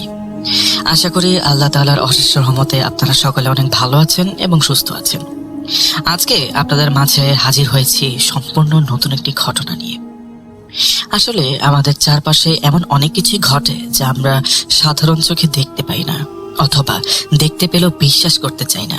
কিন্তু যখন সেই অদেখা জগতের কোনো বাসিন্দা এই চেনা জগতে প্রবেশ করে, তখন আমাদের সেই সাজানো গোছানো সাধারণ জীবনটা আর সাধারণ থাকে না। এক নিমিষেই সব ওলটপালট হয়ে যায়। আজকের ঘটনাটিও ঠিক তেমনই। এই ঘটনাটি আমাকে পাঠিয়েছেন একজন বোন। ওনার নাম প্রকাশ করতে চাচ্ছি না ওনার ব্যক্তিগত নিরাপত্তার জন্য। উনি ওনার জীবনের এমন এক অধ্যায়ের কথা আমার সাথে শেয়ার করেছেন, যা শুনলে হয়তো আপনাদের নিজেদের বাড়ির চেনা পরিবেশটাকেও অচেনা লাগতে পারে। আমি ওনার ভাষাতেই ওনার ঘটনাটি আপনাদের সামনে তুলে ধরছি। চলে যাচ্ছি সরাসরি আপুর ঘটনায়। বলছেন সেই আপু, বিয়ের পর মেয়েদের জীবনটা একদম নতুন করে শুরু হয়। আমার ক্ষেত্রেও তার ব্যতিক্রম হয়নি। নতুন সংসার, নতুন মানুষজন, নতুন পরিবেশ, সবকিছু মিলিয়ে বেশ অন্যরকম একটা অনুভূতি। আমাদের বিয়ের পর একটা অদ্ভুত ব্যাপার ঘটলো। আমার শ্বশুরবাড়ির লোকজনের খুব সুন্দর সাজানো গোছানো একটা নিজেদের বাড়ি ছিল, কিন্তু তারা হুট করে সিদ্ধান্ত নিলেন যে ওই বাড়িটা ভাড়া দিয়ে দেবেন। কেন এই সিদ্ধান্ত নিলেন তা আমি আজও পুরোপুরি জানতে পারিনি। মানে নিজেদের এত সুন্দর বাড়ি থাকতে কেন কেউ ভাড়া বাড়িতে গিয়ে উঠবে? যাই হোক, মুরব্বীদের ব্যাপার। তারা সবাই মিলে সিদ্ধান্ত নিলেন অন্য জায়গায় থাকার। সেই অনুযায়ী আমরা সবাই মিলে আমাদের জিনিসপত্র নতুন ঠিকানায় নিয়ে চলে এলাম। এই নতুন ভাড়ার বাড়িতে আমরা সবাই বেশ মিলেমিশেই থাকতে শুরু করলাম। আমার ননদও আমার সাথে থাকতেন। একদম শুরুর দিকের কথা বলি, দিনগুলো খুব চমৎকার কাটছিল। নতুন পরিবেশ, কোনো মানসিক চাপ নেই, বেশ হাসি খুশিতেই পার হচ্ছিল সময়গুলো। কিন্তু কিছুদিন যাওয়ার পর থেকেই আমার মনের ভেতরে কেমন যেন একটা অদ্ভুত অস্বস্তি কাজ করতে শুরু করলো। আমার একটা পুরনো অভ্যাস ছিল, রাতের বেলা ভারী খাবার খাওয়ার পর আমি একটু হাঁটাহাঁটি করতে খুব পছন্দ করতাম। সন্ধ্যা গড়িয়ে রাত নামলে খোলা বাতাসে হাঁটলে মনটা একটু ভালো লাগে। আমাদের এই ভাড়ার বাড়ির ভেতরে দিকে একটা সরু গলির মতো জায়গা ছিল। জায়গাটা এমন চমৎকার ভাবে বানানো, শুধু বাড়ির এক পাশে ঘেঁষে সোজা পেছনের দিকে চলে গেছে। গলির দুই পাশে বেশ কিছু সুন্দর গাছপালা, মাটির নিচে খুব সুন্দর করে সাজানো একটা কেয়ারি ছিল। সেখানে প্রচুর বেলি ফুলের গাছ, আর পাশের দেয়ালের গা বেয়ে চামেলি ফুলের লতা একবার ওপরে পর্যন্ত বিস্তৃত হয়ে উঠেছে। দেয়ালটাকে যেন সাদা আর সবুজের চাদর দিয়ে ঢেকে রাখা হয়েছিল। সাথে ছিল রাতের রানী বা হাসনাহেনা ফুলের গাছ। আপনারা সবাই জানেনই হাসনাহেনা ফুল রাতে ফুটলে কেমন পাগল করে একটা মিষ্টি সুবাস ছড়ায়। চারপাশটা একেবারে গন্ধে মম করত। তখন আমার নতুন বিয়ে হয়েছে, মানে এমনিতে অনেক আনন্দ। নতুন বউ হিসেবে মেয়েরা যেমন একটু সেজেগুজে থাকতে পছন্দ করে, আমিও ঠিক তেমনই ছিলাম। আমার মাথার চুলগুলো তখন বেশ লম্বা আর ঘন ছিল। আমি নিজেকে বেশ পরিপাটি করে রাখতাম। গায়ে দামি কড়া আর সুগন্ধি মাখার অভ্যাস ছিল। এই সুগন্ধি মেখে লম্বা চুলগুলো বাতাসে খোলা রেখে আমি প্রায় রাতের বেলা ওই গলিতে একা হাঁটতাম। প্রতিদিন না হলেও বেশিরভাগ রাতেই হাঁটতাম। হাঁটার সময় আমার সাথে প্রায় একটা গা ছমছমে ব্যাপার ঘটতো। রাতের ওই নীরবতায় একা হাঁটতে হাঁটতে আমার বারবার মনে হতো আমি আসলে একা নই। খুব তীব্রভাবে মনে হতো আমার ঠিক পাশ ঘেঁষে কেউ একজন নিঃশব্দে হাঁটছে। কখনো মনে হতো কেউ আমার ঠিক পেছনে পেছনে আসছে। পায়ের খসখস আওয়াজ আমি খুব স্পষ্টভাবে পেতাম। মনে হতো কেউ তার অস্তিত্ব আমাকে যেন জানান দেওয়ার চেষ্টা করছে। কিন্তু আমি যেহেতু নতুন বউ, মনের ভেতরটা একটা উৎসবের আমেজে ভরা, তাই এসব খুব একটা পাত্তা দিতাম না। খুব সহজেই ব্যাপারগুলো এড়িয়ে যেতাম, নিজেকে বোঝাতাম রাতের বেলা এত নির্জনতায় একা হাঁটছি বলেই মনের ভেতরে হয়তো উল্টোপাল্টা চিন্তার সৃষ্টি হচ্ছে। এখানে আসলে কেউ নেই, এসব আমার মনেরই ভুল। সত্যি বলতে তখন ভূত বা জিন নিয়ে মাথা ঘামানোর কোনো ইচ্ছাই আমার ছিল না। আমাদের বাড়ির ঠিক পাশেই প্রতিবেশীর বাড়ি। তাদের বাড়ির জানালাগুলো এমন ভাবে তৈরি যে সেখান থেকে আমাদের বাড়ির ভেতরের অনেক কিছুই খুব পরিষ্কার দেখা যেত। একদিন ওই প্রতিবেশীদের একজন মহিলা আমাকে ডেকে এমন একটা কথা বললেন যা শোনার পর আমি রীতিমতো ভয় জমে গেলাম। বুকের ভেতরটা কেমন যেন করে উঠল। ওই মহিলা আমাকে খুব আদর করে ভাবি ডাকতেন। তিনি বললেন একদিন তার মেয়ে তাদের বাড়িতে বেড়াতে এসেছিল। মেয়েটা ঘরের ভেতরে বসে জানালা দিয়ে আমাদের বাড়ির দিকে তাকাচ্ছিল। তার মেয়ে বোর্ডিং স্কুলে পড়তো। হঠাৎ সে খুব ভয় পেয়ে তার মার সাথে কথা বলে, মা, ওই বাড়ির ভাবি যখন রাতের বেলা ওই গলিতে একা হাঁটে তখন তার সাথে অন্য কেউ একজন হাঁটে, আমি তাকে দেখেছি। মেয়েটি তার মাকে আরো বলেছিল যে ওই জিনিসটা আসলে কি সেটা বুঝতে পারছে না। কোনো পুরুষের মতো দেখতে না, আবার কোনো নারীর মতো দেখতে না, তবে জিনিসটা দেখতে একেবারে একটা বিশাল কালো ছায়ার মতো। কিন্তু সবচেয়ে অদ্ভুত ব্যাপার হলো ছায়াটা কোনোভাবেই ভাবির নিজের ছায়া নয়। কথাটা শোনার পর আমি প্রথমে একটু অবাক হই। তাকে আশ্বস্ত করার জন্য বলি, আরে না ভাবি, ওটা হয়তো আমার নিজেরই ছায়া। রাতের বেলা রাস্তার আলোর কারণে ছায়াটা ওরকম অদ্ভুত আর বড় দেখাচ্ছিল। কিন্তু মহিলা মানতে চাইলেন না, খুব জোর দিয়ে বললেন, না ভাবি, আমার মেয়ে খুব স্পষ্ট করে বলেছে ওটা কোনোভাবেই আপনার ছায়া নয়, অন্য কিছুর ছায়া। আমি নিজের বাড়িতে ফিরে এসে ব্যাপারটাকে খুব একটা গুরুত্ব দিলাম না। নিজেকে বোঝালাম মেয়েটা হয়তো ভুল কিছু দেখেছে, মনের ভুল থেকে মন গড়া কথা বলেছে। আমি কোনোভাবেই এসব অতিপ্রাকৃত বিষয়ে বিশ্বাস করতে পারছিলাম না। কিন্তু কিছুদিন পর ওই মহিলার বয়স্ক মা আমাকে ডেকে এই বিষয়ে কথা বললেন। ওনার বয়স প্রায় আমার শাশুড়ির কাছাকাছি। তিনি আমাকে খুব স্নেহ নিয়ে আর কিছুটা চিন্তিত গলায় বললেন, দেখো মা, তুমি যখন রাতের বেলা ওইভাবে একা বের হও, তখন নিজের সুরক্ষার জন্য কিছু দোয়া দরুদ পড়ে নেওয়া তো উচিত, কি বলো? বিশেষ করে মাগরিবের আজানের সময় বা মাগরিবের নামাজের পর তোমার এভাবে একা বাইরে বের হওয়াটা একদমই ঠিক নয়। তুমি হাঁটার সময় তোমার লম্বা চুলগুলোও খোলা থাকে, গায়ে করা সুগন্ধি মাখো শুনলাম, এগুলো ভালো কিছুর লক্ষণ নয়। তুমি অবশ্যই এই ব্যাপারগুলোতে সতর্ক থাকবে। কখন কি হয় কেউ তো বলতে পারে না। আমি বয়স্ক মানুষ, আমার অনেক কথা হয়তো বা তোমার ভালো লাগবে না, কিন্তু বয়স্ক মানুষ যখন কিছু বলে ভেবে চিন্তেই বলে, জীবনের অভিজ্ঞতা থেকেই বলে। ওনার কথাগুলো শোনার পর আমার মনের ভেতরে একটু ভয় কাজ করলেও বাস্তবে আমি আমার দৈনন্দিন রুটিনে খুব একটা পরিবর্তন আনিনি। এরপর কি ঘটেছিল তা আমার আজ খুব পরিষ্কারভাবে মনে নেই। এর কিছুদিন পরই আমার স্বামীর চাকরি বদলি হয়ে যায়। কর্মস্থল পরিবর্তন হয়ে বন্দর এলাকায় চলে যায়। বদলি হওয়ার কারণে আমাদের ওই বাসাটা ছেড়ে দিতে হয়। আমরা নতুন বাসার সন্ধানে বের হই। বেশ খোঁজাখুঁজির পর আমরা বন্দর এলাকার কাছাকাছি একটা বিশাল পুরনো বাড়ি ভাড়া পাই। বাড়িটা ছিল প্রায় 100 বছরের পুরনো, বিশাল আর ঐতিহ্যবাহী একটা বাংলো বাড়ি। পরিকাঠামো আর নকশা দেখলেই বোঝা যায় বহুকাল আগের তৈরি রাজকীয় কোনো এক ধরনের বাড়ি। একদম শুরুর দিকে এই বাড়িতে ওঠার পর অদ্ভুত বা ভয়ের কিছুই ঘটেনি, সবকিছুই ছিল স্বাভাবিক। আমরা বেশ শান্তিতেই ছিলাম। কিন্তু এই বাড়িতে ওঠার আগে মানুষের মুখে মুখে বাড়িটা সম্পর্কে অনেক অদ্ভুত কথা শুনেছিলাম। আশেপাশের লোকজন বলাবলি করত এই বিশাল পুরনো বাড়িতে নাকি বহু বছর ধরেই অশরীরীদের আনাগোনা আছে। আমাদের আগে এই বাড়িতে যে পরিবারটি থাকতো তারাও যাওয়ার সময় লোকজনকে বলে গিয়েছিল এই বাড়িতে জিনের মারাত্মক উপদ্রব আছে। তারা প্রায়ই নাকি বাথরুম বা রান্নাঘর থেকে পানির কল খোলার শব্দ পেত, অথচ সেখানে তখন কেউ থাকতো না। বিশেষ করে নামাজের সময়গুলোতে তারা অদ্ভুত সব কার্যকলাপ অনুভব করত। বাড়িতে একটা বিশেষ বর্ধিত অংশ ছিল, আর ওপরের তলাগুলোতেও নাকি প্রায় হাঁটা চলার শব্দ পাওয়া যেত।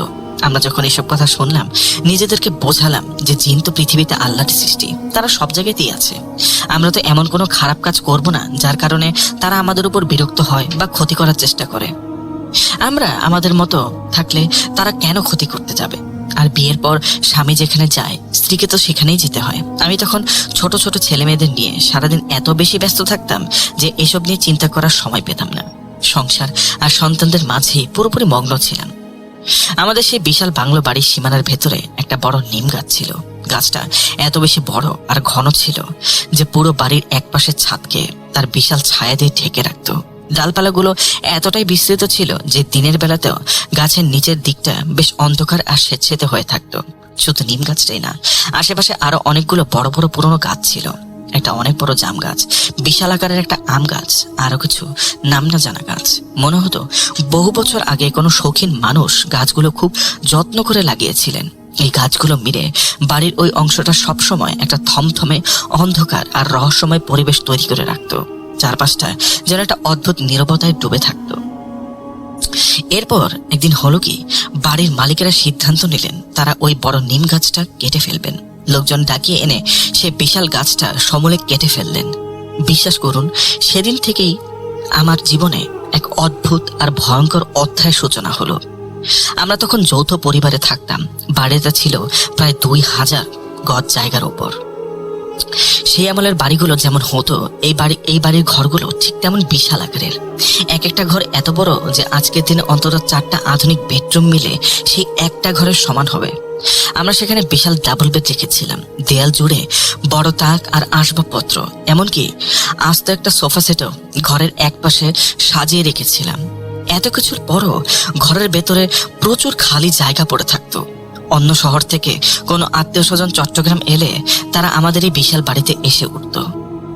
নিম গাছটা কেটে ফেলার পর থেকে আমার বাড়িতে যেন জিনদের এক অদৃশ্য মেলা বসে গেল। হঠাৎ করে বাড়ির পরিবেশটা একদম বদলে গেল। মাঝে মধ্যেই আমার চোখের কোণা দিয়ে অদ্ভুত সব ছায়া দেখতে পেতাম। মনে হতো কেউ একজন খুব দ্রুত হেঁটে গেল। কোনো জিনিস যত্ন করে রাখলে সেটা সেখানে পাওয়া যেত না। ধরুন একটা বদ্ধ ঘরের ভেতরে একটা জিনিস খুব যত্ন করে রেখে এলেন, কিছুক্ষণ পর নিতে গিয়ে দেখবেন সেটা সেখানে নেই। এরকম হলে তো যে কারো মনে সন্দেহ হবেই। আমি নিজেই ব্যাপারটা পরীক্ষা করার জন্য বেশ কয়েকবার ইচ্ছে করে একটা জিনিস একটা নির্দিষ্ট জায়গায় রেখে আসতাম। তারপর দেখতাম সত্যি সত্যি গায়েব হয়ে গেছে। তখন আমি খুব জোর গলায় চিৎকার করে বলতাম, আমার জিনিসটা যেখানে ছিল সেখানে যেন আবার রেখে দেওয়া হয়। অবাক করা ব্যাপার হলো, পরদিন সকালে দেখতাম জিনিসটা ঠিক তার আগের জায়গাতেই আবার ফিরে এসেছে। আমি খুব ভালো করেই জানতাম আমি বা বাড়ির অন্য কেউ জিনিসটা সরায়নি। আমার স্বামীও আমার সাথে এই পরীক্ষাগুলো নিজের চোখে দেখেছিলেন। তিনিও খেয়াল করেছিলেন যে আসলে জিনিসগুলো গায়েব হয়ে যাচ্ছে আর আবার ফিরেও আসছে। কিন্তু আমার স্বামী ছিলেন প্রচন্ড বাস্তববাদী মানুষ। তিনি এসব অতিপ্রাকৃত জিন ভূতের গল্পে একদমই বিশ্বাস করতেন না। কাজকর্ম নিয়ে ভীষণ ব্যস্ত থাকতেন বলে এসবে খুব একটা পাত্তাও দিতেন না। ধীরে ধীরে আমার ছোট ছেলে মেয়েগুলো এই অদ্ভুত বিষয়গুলো খেয়াল করতে শুরু করলো। তারা আমাকে এসে বলতো, মা দেখুন ওই লম্বা আন্টিটা হেঁটে যাচ্ছে। তারা আমাকে বোঝানোর চেষ্টা করতো যে তারা একটা খুব লম্বা আর অন্ধকার ছায়ার মতো মহিলাকে বাড়ির ভেতরে ঘুরে বেড়াতে দেখেছে। একদম শুরুর দিকে যখন আমার দুই মেয়ে আমাকে এই কথা বলতো, তখন আমি বিশ্বাস করতাম না। আমার মনে হতো ছোট মানুষের মনের ভেতরে বানানো কোনো জিনিস, হয়তোবা টিভিতে কার্টুন দেখে বা ভয়ের কিছু দেখে তারা এসব বলছে। কিন্তু এরপর একদিন আমি নিজেই সেই মহিলাকে সচক্ষে দেখতে পেলাম। আমার স্পষ্ট মনে আছে সেই ভয়ঙ্কর রাতের কথা।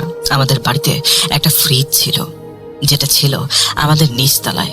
আমরা দোতলায় ঘুমাতাম, কিন্তু ডাইনিং টেবিলে আর খাওয়ার জায়গাটা নিচতলায় ছিল বলে ফ্রিজটা সেখানেই রাখা হয়েছিল। রাতের বেলা আমার ভীষণ তৃষ্ণা পেয়েছিল। আমি সাধারণত রাতে ঘুমানোর আগে ঘরে পানি রাখি, কিন্তু ওই রাতে কিভাবে যেন ভুলে গিয়েছিলাম। পানি খাওয়ার জন্য নিচতলায় নেমে আসি। নিচতলায় ডাইনিং এলাকার দিকে তাকাতেই আমার চোখ আটকে গেল। সেখানে একটা রকিং চেয়ারে আমি দেখলাম এক মহিলা বসে আছে। যেমনটা আমার মেয়েরা বর্ণনা দিয়েছিল ঠিক তেমন মহিলাটি চেয়ারে বসে খুব শান্তভাবে দোল খাচ্ছিল। প্রথম দেখায় আমি খুব অবাক হলাম। এত রাতে চেয়ারে কে বসে আছে? চারদিকটা বেশ অন্ধকার ছিল, তবে বাইরের রাস্তা থেকে কিছুটা আলো ঘরের ভেতরে পড়ছিল। আমাদের বাড়ির সামনের দিকে একটা সিমেন্ট পাঠানো জায়গা ছিল, ডান দিকে একটা বাগান, আর সামনে বাড়ির মূল গেট। গেটটা একটা রাস্তার সাথে যুক্ত, যে রাস্তাটা কিছুটা দূরে গিয়ে একেবারে শেষ হয়ে গেছে, ডেড এন্ড যাকে বলে। ওই রাস্তায় মাত্র 10টির মতো বাড়ি ছিল, সংরক্ষিত এলাকার মতো। গেটের কাছে দারোয়ান পাহারায় বসে থাকতেন। রাস্তার ল্যাম্পপোস্টের আলো জানালার কাঁচ ভেদ করে ভেতরে আসছিল। সেই মায়াবী আর অস্পষ্ট আলোতে আমি বোঝার চেষ্টা করছিলাম চেয়ারটায় আসলে কে বসে আছে। আমি একটু সাহস করে আর একটু সামনে এগিয়ে গেলাম। ভালো করে তাকাতেই মহিলাটি মুখ ঘুরিয়ে আমার দিকে তাকালো। তার চোখগুলো দেখে আমার শরীরে রক্ত যেন হিম হয়ে গেল, গলা শুকিয়ে কাঠ হয়ে গেল। চোখের কোনো নির্দিষ্ট রং ছিল না, একদম ফ্যাকাশে আর শূন্য। কিন্তু আমার খুব পরিষ্কার মনে আছে তার মাথার চুলগুলো প্রচন্ড লম্বা ছিল, আর সেগুলো দিয়ে একটা বিশাল আকারের খোপা বাঁধা ছিল। চেহারাটা ছিল চরম ভয়ঙ্কর আর বিভৎস। সে একটানা আমার দিকে তাকিয়েছিল, আর তার রকিং চেয়ারটা আস্তে আস্তে দোল খাচ্ছিল। আমি এত বেশি ভয় পেয়েছিলাম যে বুঝতে পারছিলাম না এখন কি করা উচিত। পা দুটো ফ্লোরের সাথে কেমন যেন আটকে গেল। মুখ দিয়ে কালেমা পর্যন্ত বের হচ্ছিল না। চেষ্টা করছিলাম আল্লাহর নাম নিতে, কিন্তু গলা দিয়ে কোনো আওয়াজই বের হলো না। মানুষ চরম আতঙ্কের শিকার হলে শরীর আর মন হয়তো এভাবেই অবশ হয়ে যায়। কোনো মতে ওখান থেকে দৌড় দিয়ে দোতলায় নিজের ঘরে ফিরে আসি। এসে হাঁপাতে হাঁপাতে স্বামীকে পুরো ঘটনাটা খুলে বলি, কিন্তু উনি বরাবরের মতো বিষয়টা খুব সহজভাবে নিলেন। সান্ত্বনা দিয়ে বললেন, দেখো তোমার বাচ্চারা তোমাকে কিছুদিন ধরে এটা লম্বা মহিলার কথা বলছে না। শুনতে শুনতে তোমার অবচেতন মনের ছবিটা তৈরি হয়ে গেছে। রাতের অন্ধকারে যখন চেয়ারটা দেখেছ, তোমার মস্তিষ্ক সেই মন গড়া ছবিটাকেই তোমাকে দেখিয়েছে। এটা তোমার চোখের ভুল আর কিছুই না। কিন্তু আমি খুব ভালো করেই জানতাম আমি কি দেখেছি। আমার তখন নিজের মেয়েদের জন্য খুব মায়া হতে লাগলো। বুঝতে পারলাম তারা এতদিন ধরে একদম সত্যি কথাই বলছিল। এরপর আমি আবারও একবার সেই মহিলাকে দেখতে পেলাম। মানুষ বলে শিশুরা নিষ্পাপ হয়, তাই তারা এসব খুব সহজেই অনুভব করতে পারে। আমার ভেতরে বিশেষ করে কোনো ক্ষমতা না থাকলেও ছোটবেলা থেকে চারপাশের অদ্ভুত কিছুর উপস্থিতি অনুভব করতে পারতাম। এর কিছুদিন পর আমার ছোট ছেলের জন্ম হয়। মেয়েরা তখন বেশ বড় হয়ে গেছে। তারা এই অদ্ভুত পরিবেশের সাথে অনেকটাই মানিয়ে নিয়েছে। কিন্তু ভয়ঙ্কর ব্যাপার হলো, বাচ্চারা যখন বিছানায় ঘুমাতো প্রায় মনে হতো কেউ পেছন থেকে তাদের ধাক্কা দিচ্ছে। কখনো কখনো শরীরে আঁচড়ে বা আঘাতের দাগ পাওয়া যেত। স্বামীর চাকরিটার কারণে বেশিরভাগ সময় বাইরে থাকতেন তিনি। আমাকে একা বাচ্চাদের সামলাতে হতো। পুরো পরিস্থিতিটা সামলাতে আমার খুব কষ্ট হতো। ভাবতাম এগুলো হয়তো জিনদের কাজ, কিন্তু তারা কেন এভাবে বিরক্ত করছে তা কিছুই বুঝতে পারতাম না। অনেক সময় নিজেকে বোঝাতাম হয়তো বাচ্চারা নিজেরা মারামারি করে দাগ বানিয়ে ফেলেছে। ছোট ছেলের জন্মের পর বড় ছেলের সাথে একটা অদ্ভুত ঘটনা ঘটে। আমাদের বাড়িতে একজন হুজুর আসতেন বাচ্চাদের কোরআন পড়ানোর জন্য। ভীষণ কড়া মেজাজের মানুষ ছিলেন। আমি হুজুরদের একটু ভয় পেতাম। জানতাম তারা ভালো মানুষ, তারপরও মনের শান্তির জন্য বাচ্চাদের পড়ানোর সময় পাশে বসে থাকতাম। চাইতাম হুজুর যেন বাচ্চাদের খুব আদর করে পড়ান। কিন্তু বড় ছেলেটা কোরআন পড়ার সময় খুব বেশি অস্থির হয়ে উঠত। ভেতরে এক ধরনের তীব্র বিরক্তি কাজ করত। একদিন সে এত বেশি বিরক্ত হলো যে হুজুর আসার আগেই বাড়ি থেকে দৌড়ে পালিয়ে গেল। এমন এক জায়গায় গিয়ে লুকিয়েছিল যে আমরা তাকে কোথাও খুঁজে পাচ্ছিলাম না। আমাদের বাড়িটা যে এলাকায় ছিল তার কাছাকাছি একটা জায়গায় ছিল এক পাশে একটা মসজিদ, অন্য পাশে একটা চার্চ। ওই চার্চ এবং মসজিদের পেছনে সে লুকিয়েছিল। আমরা খুঁজতে খুঁজতে প্রায় পাগল। আমি তো ভয়ে আর কান্না একবারে ভেঙে পড়েছি। স্বামী বাড়িতে নেই, দুশ্চিন্তার কোনো সীমা নেই। শেষ পর্যন্ত মাগরিবের আজানের পর ছেলে নিজে নিজেই বাড়ি ফিরে আসে। বাড়ি ফিরতেই আমি জড়িয়ে ধরে কাঁদতে কাঁদতে বললাম, বাবা তুমি কোথায় গিয়েছিলে? তোমার মা তোমার জন্য কত দুশ্চিন্তায় ছিল তুমি কি জানো? তখন ছেলে আমাকে যে ঘটনা শোনালো শুনে আমার গায়ের লোম খাড়া হয়ে গেল। সে বলল, মা ওই মসজিদের পেছনের ওই দেয়ালটায় একটা বড় গর্ত আছে। দেয়ালটা ভাঙাচোরা ছিল, আর ছেলে যেহেতু ছোট খুব সহজেই গর্ত দিয়ে ভেতরে ঢুকে গিয়েছিল। সেখানে বিশাল বড় এক গাছ ছিল। দিনের বেলাতেও গাছের নিচে ভালো করে কিছু দেখা যেত না। ছেলে বলল, গাছের নিচে গিয়ে দাঁড়াতেই সে দেখলো একজন বয়স্ক হুজুর বসে আছেন। গায়ের রং খুব গাঢ়, মুখে একদম ধবধবে সাদা দাড়ি। ওই হুজুরটি ছেলেকে কাছে ডেকে গাছের একবারে পেছনে নিয়ে গেলেন। বললেন, তুমি এখানে চুপ করে বসো, এখানে কেউ তোমাকে দেখতে পাবে না। ছেলে প্রথমে একটু ভয় পেয়েছিল। আমি শিখিয়েছিলাম অচেনা মানুষের কাছে যেতে নেই, কিডন্যাপার হতে পারে। কিন্তু দেখলো হুজুরটি বসে বসে কোনো কিছু পড়ছে, তাই তার ভয় কেটে গেল। তার কথা শুনে সে বসে রইল। অনেকক্ষণ বসেছিল। জায়গাটা মসজিদের ঠিক পেছনেই ছিল বলে ওখান দিয়ে অনেক মানুষ যাতায়াত করছিল। ছেলে বলল, মা আমি সেখানে বসেছিলাম ঠিকই, কিন্তু কেউ আমাকে দেখতে পাচ্ছিল না। আমি এমনকি ওই হুজুর আঙ্কেলকেও ডাকছিলাম, কিন্তু হঠাৎ করে দেখলাম তিনি আর সেখানে নেই। বাতাসে হয়তোবা কিভাবে যেন মিলিয়ে গেলেন। ছেলে তখন গাছের এদিক ওদিক অনেক খুঁজলো, কিন্তু ওই বয়স্ক হুজুরকে আর কোথাও দেখা গেল না। বয়স তখন মাত্র 6 কি 7 বছর তার। একা বসে থেকে ভয় পেয়ে গেল। এরপর মাগরিবের আজান হলে কোনো মতে ওখান থেকে দৌড়ে সোজা বাড়িতে চলে আসে। তার কথাগুলো শোনার পর আমি তাকে অনেক করে বোঝালাম, বাবা এভাবে কখনো একা একা ঘরের বাইরে যেতে নেই, বাইরে অনেক বিপদ হতে পারে। বড় ছেলের সাথে এই ঘটনা ঘটার কিছুদিন পর ছোট ছেলের সাথে আরেকটা ভয়ঙ্কর ঘটনা ঘটলো। ছোট ছেলের একটা 3 চাকার বাইক ছিল। পেছনের দিকে বসার জন্য ছোট্ট একটা সিট ছিল। সে প্রায় ওটা নিয়ে বাড়ির ভেতরে ঘুরে বেড়াতো। এখানে বাড়ির ভেতরের গঠনটা একটু বুঝিয়ে বলি। মূল গেট দিয়ে ঢুকলে একটা দরজা দিয়ে ঘরের ভেতরে প্রবেশ করতে হতো। এরপর ভেতরের দিকে লম্বা একটা করিডোর বা গলি। গলির বাম দিকে ড্রয়িং রুম আর ডান দিকে অন্য রুম। মাঝখানে একটা পার্টিশন দেওয়া। লম্বা গলিটা একেবারে পেছনের দিকে রান্নাঘর পর্যন্ত চলে গিয়েছে। সিঁড়ির নিচে একটা ছোট স্টোর রুম, আর সিঁড়ির ঠিক উল্টো দিকে দুটো অনেক বড় স্টোর রুম ছিল। জায়গাগুলো এতটাই বিশাল আর চওড়া যে ছোট ছেলে খুব সহজেই সাইকেল নিয়ে গলিতে জোরে জোরে চালাতে পারত। সাইকেল চালানোর সময় সে প্রায় আমাকে বলতো, মা আমার সাইকেলের পেছনের সিটে আমার বন্ধু বসে আছে। বাচ্চারা তো খেলার চলে এমনিতেই অনেক কিছু কল্পনা করে। আমি যখন পেছনের সিটে হাত দিতাম কিছুই পেতাম না, একদম খালি। বলতাম, কই বাবা তোমার বন্ধু তো এখানে নেই। সে খুব জোর দিয়ে বলতো, না মা আমার বন্ধু আমার পেছনেই বসে আছে। আমি তখন ঘুণাক্ষরেও বুঝতে পারিনি যে ছেলে আসলে জিনদের একটা বাচ্চার সাথে বন্ধুত্ব করে ফেলেছে। সেই জিনের বাচ্চাই আমার ছেলের সাথে বন্ধুত্ব পাতিয়েছে। এই জিনের বাচ্চাটা সবসময় আমার ছেলের সাথে খেলা করত। পরে বুঝতে পেরেছিলাম যে বড় নিম গাছটা কেটে ফেলেছিল, সেই গাছে থাকা জিনের পরিবারটা গাছ কাটার কারণে খুব ক্ষিপ্ত হয়েছিল। প্রতিশোধ নেওয়ার জন্যই হয়তো আমাদের পরিবারে ঢুকে পড়েছিল। আস্তানা না থাকায় বাড়ির ভেতরেই থাকতে শুরু করেছিল। জিনদের ওই বাচ্চারা প্রায়ই ছোট ছেলের পায়ে এমনভাবে চেপে ধরত যেন সিঁড়ির নিচ থেকে উপরে ওঠার চেষ্টা করছে। ছেলের পায়ে প্রায় দাগ দেখা যেত। বড় ছেলের সাথে এসব নিয়ে কথা বললে সে অনেক কিছু বুঝিয়ে বলল। ছোট ছেলে তো গুছিয়ে বলতে পারে না, মাত্র 4 বছর বয়স। বড় ছেলের বয়স একটু বেশি থাকে, বুঝতে পারে। সে বলল, মা আপনি কি জানেন জিনদের ছোট বাচ্চা থাকে? সরাসরি জিন শব্দটা জানতো না, ছোট বাচ্চা হিসেবে বর্ণনা করলো। বলল বাচ্চাগুলো দেখতে অনেকটা স্নো হোয়াইট কার্টুনের বামনগুলোর মতো হয়, কিন্তু পুরোপুরি কালো রঙের। মুখে চোখ, নাক, মুখ কিছুই পরিষ্কার বোঝা যায় না, নির্দিষ্ট কোনো চেহারা নেই। বলল এই কালো বাচ্চাগুলো সবসময় পথ আটকে দাঁড়ায় আর খেলার জন্য জেদ করে। আমি আগে ভাবতাম 2 ছেলে হয়তো নিজেরা দৌড়াদৌড়ি করে খেলছে, কিন্তু এরপর পরিস্থিতি একদম হাতের বাইরে চলে গেল। ছোট ছেলেটার ওপর জিন পুরোপুরি ভর করলো। আমার এই ছেলেকেও আমি ঠিক সেই রকিং চেয়ারে বসতে দেখেছি। চেয়ারে বসে এমন একজনের সাথে সে কথা বলতো যাকে আমি কখনোই দেখতে পেতাম না।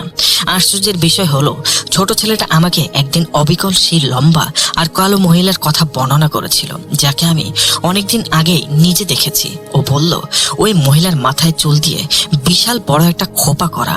ছেলের তো কোনোভাবেই জানার কথা নয় আমি এমন কাউকে দেখেছি। আমি তো কাউকে এই কথা বলিনি কখনো। আমি প্রায় পার্টিশনের ওপর দিয়ে লুকিয়ে লুকিয়ে তাকে দেখতাম। কাজ ছিল না, মোটা প্লাস্টিকের মতো পর্দা দেওয়া ছিল। দেখতাম ছেলে রকিং চেয়ারে বসে আছে আর চেয়ারটা নিজে নিজেই হাওয়ায় দোল খাচ্ছে। এমন ভাবে কথা বলতো আর হাসতো যেন সামনে সত্যি সত্যি কেউ বসে আছে। প্রথমে কাল্পনিক বন্ধু ভেবে উড়িয়ে দিলেও পরে বুঝলাম ব্যাপারটা অনেক বেশি গভীর। ওর ওপর জিনের পুরোপুরি আসর হলে চেহারাটা কেমন যেন বদলে যেত। ভয়ঙ্কর কোনো মুভিতে যেমন ভূতে ধরা মানুষের চেহারা দেখেন, ঠিক তেমনটা নয়, কেমন যেন বিভৎস, যা বর্ণনা করার মতো নয়। অথচ বাড়িতে তখন মুভি বা সিরিয়াল দেখাই হতো না, বাচ্চারা শুধু টম এন্ড জেরি দেখতো। এখন কেউ যদি বলেন যে বাচ্চারা মুভি দেখে অবিকল সেরকম অঙ্গভঙ্গি করছে, তাহলে সেটাও সম্ভব নয়। ভয়ঙ্কর চেহারা অনুকরণ করা কোনোভাবেই সম্ভব ছিল না। সে কারণে অকারণে মানুষকে কামড়াতে শুরু করলো। একটু বকা দিলে এমন ভাবে রেগে যেত যা কোনো সাধারণ বাচ্চার পক্ষে একেবারেই অসম্ভব। ভাই বোনেরা পর্যন্ত ভয় পেতে শুরু করেছিল। আমি যদি বলতাম ধরতে আসছি, সাপের মতো ফোঁস করে উঠত। শরীরে জোরে জোরে চিমটি কাটতো। নিজের বাচ্চাকে দেখে আমি নিজেই প্রচন্ড ভয় পেতাম। আজ যখন ছবিগুলো দেখি খুব স্পষ্টভাবে বুঝতে পারি ভেতরে আসলেই অন্য কিছুর উপস্থিতি ছিল, যদিও এখন আর তার সেসবের কিছুই মনে নেই। পরিস্থিতি নিয়ন্ত্রণের বাইরে চলে গেলে একদিন এক আত্মীয়র বাড়িতে গেলাম। সম্পর্ক কাজিন হতেন। আধ্যাত্মিক বিষয়গুলো অনেক জ্ঞান আর ক্ষমতা রাখতেন তিনি। কোরআনের আয়াত পড়ে মানুষের চিকিৎসা করতেন। তিনি জানালেন ছোট ছেলেটির শরীরে জিন প্রবেশ করেছে এবং পুরোপুরি নিজের নিয়ন্ত্রণে নিয়ে নিয়েছে। শুনে প্রথমে খুব রাগ হলো। স্বাভাবিকভাবে খাওয়া দাওয়া করে, খেলে, স্কুলে যায়, শরীরে জিন কেন থাকবে? একটু রাগে সুরেই বললাম, কি আজে বাজে কথা বলছো আমার ছেলেকে নিয়ে? সে খুব শান্তভাবে বলল, ঠিক আছে, তুমি আমার সাথে ড্রয়িং রুমে এসো। একপাশে চুপচাপ বসে থাকবে, একদম নড়াচড়া করবে না বা কোনো কথা বলবে না। আমি কিছু সূরার আয়াত পড়ব, তুমি নিজেই দেখতে পাবে ছেলের ভেতরে কি ভয়ঙ্কর পরিবর্তন আসে। আগেই সাবধান করে দিল, কোরআন পড়া শুরু হলে ছেলে খুব কান্নাকাটি করবে, আমাকে ডাকবে, কাছে আসার জন্য আকুতি মিনতি করবে। আমার হয়তো খুব কষ্ট হবে, মনে হবে জড়িয়ে ধরি, কিন্তু কোনোভাবেই জায়গা থেকে ওঠা যাবে না। আমি তার কথা মতো একটা সোফায় গিয়ে চুপ করে বসলাম। আমার কাজিন ছেলেকে অন্য একটা সোফায় বসিয়ে সামনে দাঁড়িয়ে কোরআন পড়া শুরু করলো। প্রথম কয়েক মিনিট সবকিছু স্বাভাবিক ছিল। একটু পরে হঠাৎ করে আমার ছেলে ফুপিয়ে ফুপিয়ে কাঁদতে শুরু করলো। কাঁদতে কাঁদতে বলতে লাগলো, মা আমি এখানে বসবো না, আমি তোমার কাছে যাব, আমাকে তোমার কাছে নিয়ে চলো। কান্না দেখে অস্থির হয়ে উঠছিলাম। কাজিন হাত দিয়ে ইশারা করলো একদম চুপ থাকতে। জোর করে চোখের পানি আটকে বসে রইলাম। ছেলে যত কাঁদছিল ভেতরটা তত দুমড়ে মুচড়ে যাচ্ছিল। মায়ের জন্য সন্তানের কষ্ট দেখাটা ভয়ঙ্কর বলে বোঝানো যাবে না। মনে হচ্ছিল দৌড়ে গিয়ে বুকে জড়িয়ে ধরে বাড়ি থেকে পালিয়ে যাই। কাজিনের উপর প্রচন্ড রাগ হচ্ছিল, মনে হচ্ছিল একটা থাপ্পড় মেরে দেই। কিন্তু অনেক কষ্টে নিজেকে সামনে রাখলাম। জানতাম লোকটার অনেক বড় সুনাম আছে, বহু মানুষের চিকিৎসা করে তিনি সুস্থ করেছেন। পাগলামি করলে ছেলেটি সবচেয়ে বেশি ক্ষতি হতো।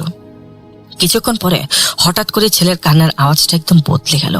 অবাক হয়ে দেখলাম 3.5 বছরের একটা ছোট বাচ্চার গলা দিয়ে এমন একটা ভারী আর ভয়ঙ্কর আওয়াজ বের হচ্ছে, যা শুনলে যে কোনো পূর্ণবয়স্ক মানুষের রক্ত হিম হয়ে যাবে। ওটা কোনো ভাবেই আমার ছেলের গলা ছিল না।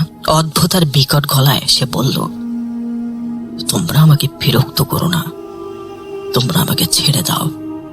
কথা বলার ধরন আর শব্দের উচ্চারণ একদম পাল্টে গেল। এমন সব কঠিন শব্দ ব্যবহার করছিল সে, যা ওই বয়সের বাচ্চার জানারই কথা নয়। কাজিন খুব গম্ভীর গলায় জিজ্ঞাসা করলেন, তুমি কে? তুমি কেন এই বাচ্চার শরীরে এসেছ? জিনটা উত্তর দিল, আমি জানি না আমি কেন এসেছি, তবে এই বাচ্চাটিকে আমার খুব ভালো লেগেছে। সে আমার সাথে খেলে, তাই আমি তার কাছেই থাকবো। আমি কোনোভাবেই তাকে ছেড়ে যাব না। তোমরা যা খুশি করে নাও। কাজিন কোরআনের আয়াত পড়ার গতি আরো বাড়িয়ে দিলেন। হুঙ্কার দিয়ে বললেন, তুমি যদি একে ছেড়ে না চাও, তবে আমি তোমাকে আমার আধ্যাত্মিক তলোয়ার দিয়ে আঘাত করব। আমি তোমাকে পুড়িয়ে ছাই করে দেব। চিন্তা তখন বলল, আমি ওই গাছগুলো থেকে এসেছি, আমি একে ছাড়বো না। এই বাচ্চাটা এখন আমার। আমি সোফায় বসে থরথর করে কাঁপছিলাম। মনে হচ্ছিল এখনই হার্ট অ্যাটাক হয়ে যাবে। কাজিন জিজ্ঞাসা করলেন, তুমি কোন ধর্মের? জিনটা ধর্মের নাম বলল, যা আমি এখন আর মুখে আনতে চাই না। কাজিন প্রস্তাব দিলেন, আমি তোমাকে দাওয়াত দিচ্ছি, মুসলমান হয়ে যাও।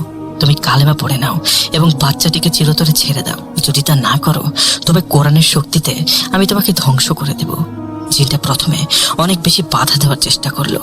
ছেলের শরীরটা কেমন যেন বেঁকে যেতে লাগলো। হাতের আঙুলগুলো একদম শক্ত হয়ে গেছে। তাকে দেখে মনে হলো তার ধনুষ্টঙ্কার রোগ আছে। দাঁতে দাঁত লেগে অদ্ভুত কটকট শব্দ হতে লাগলো।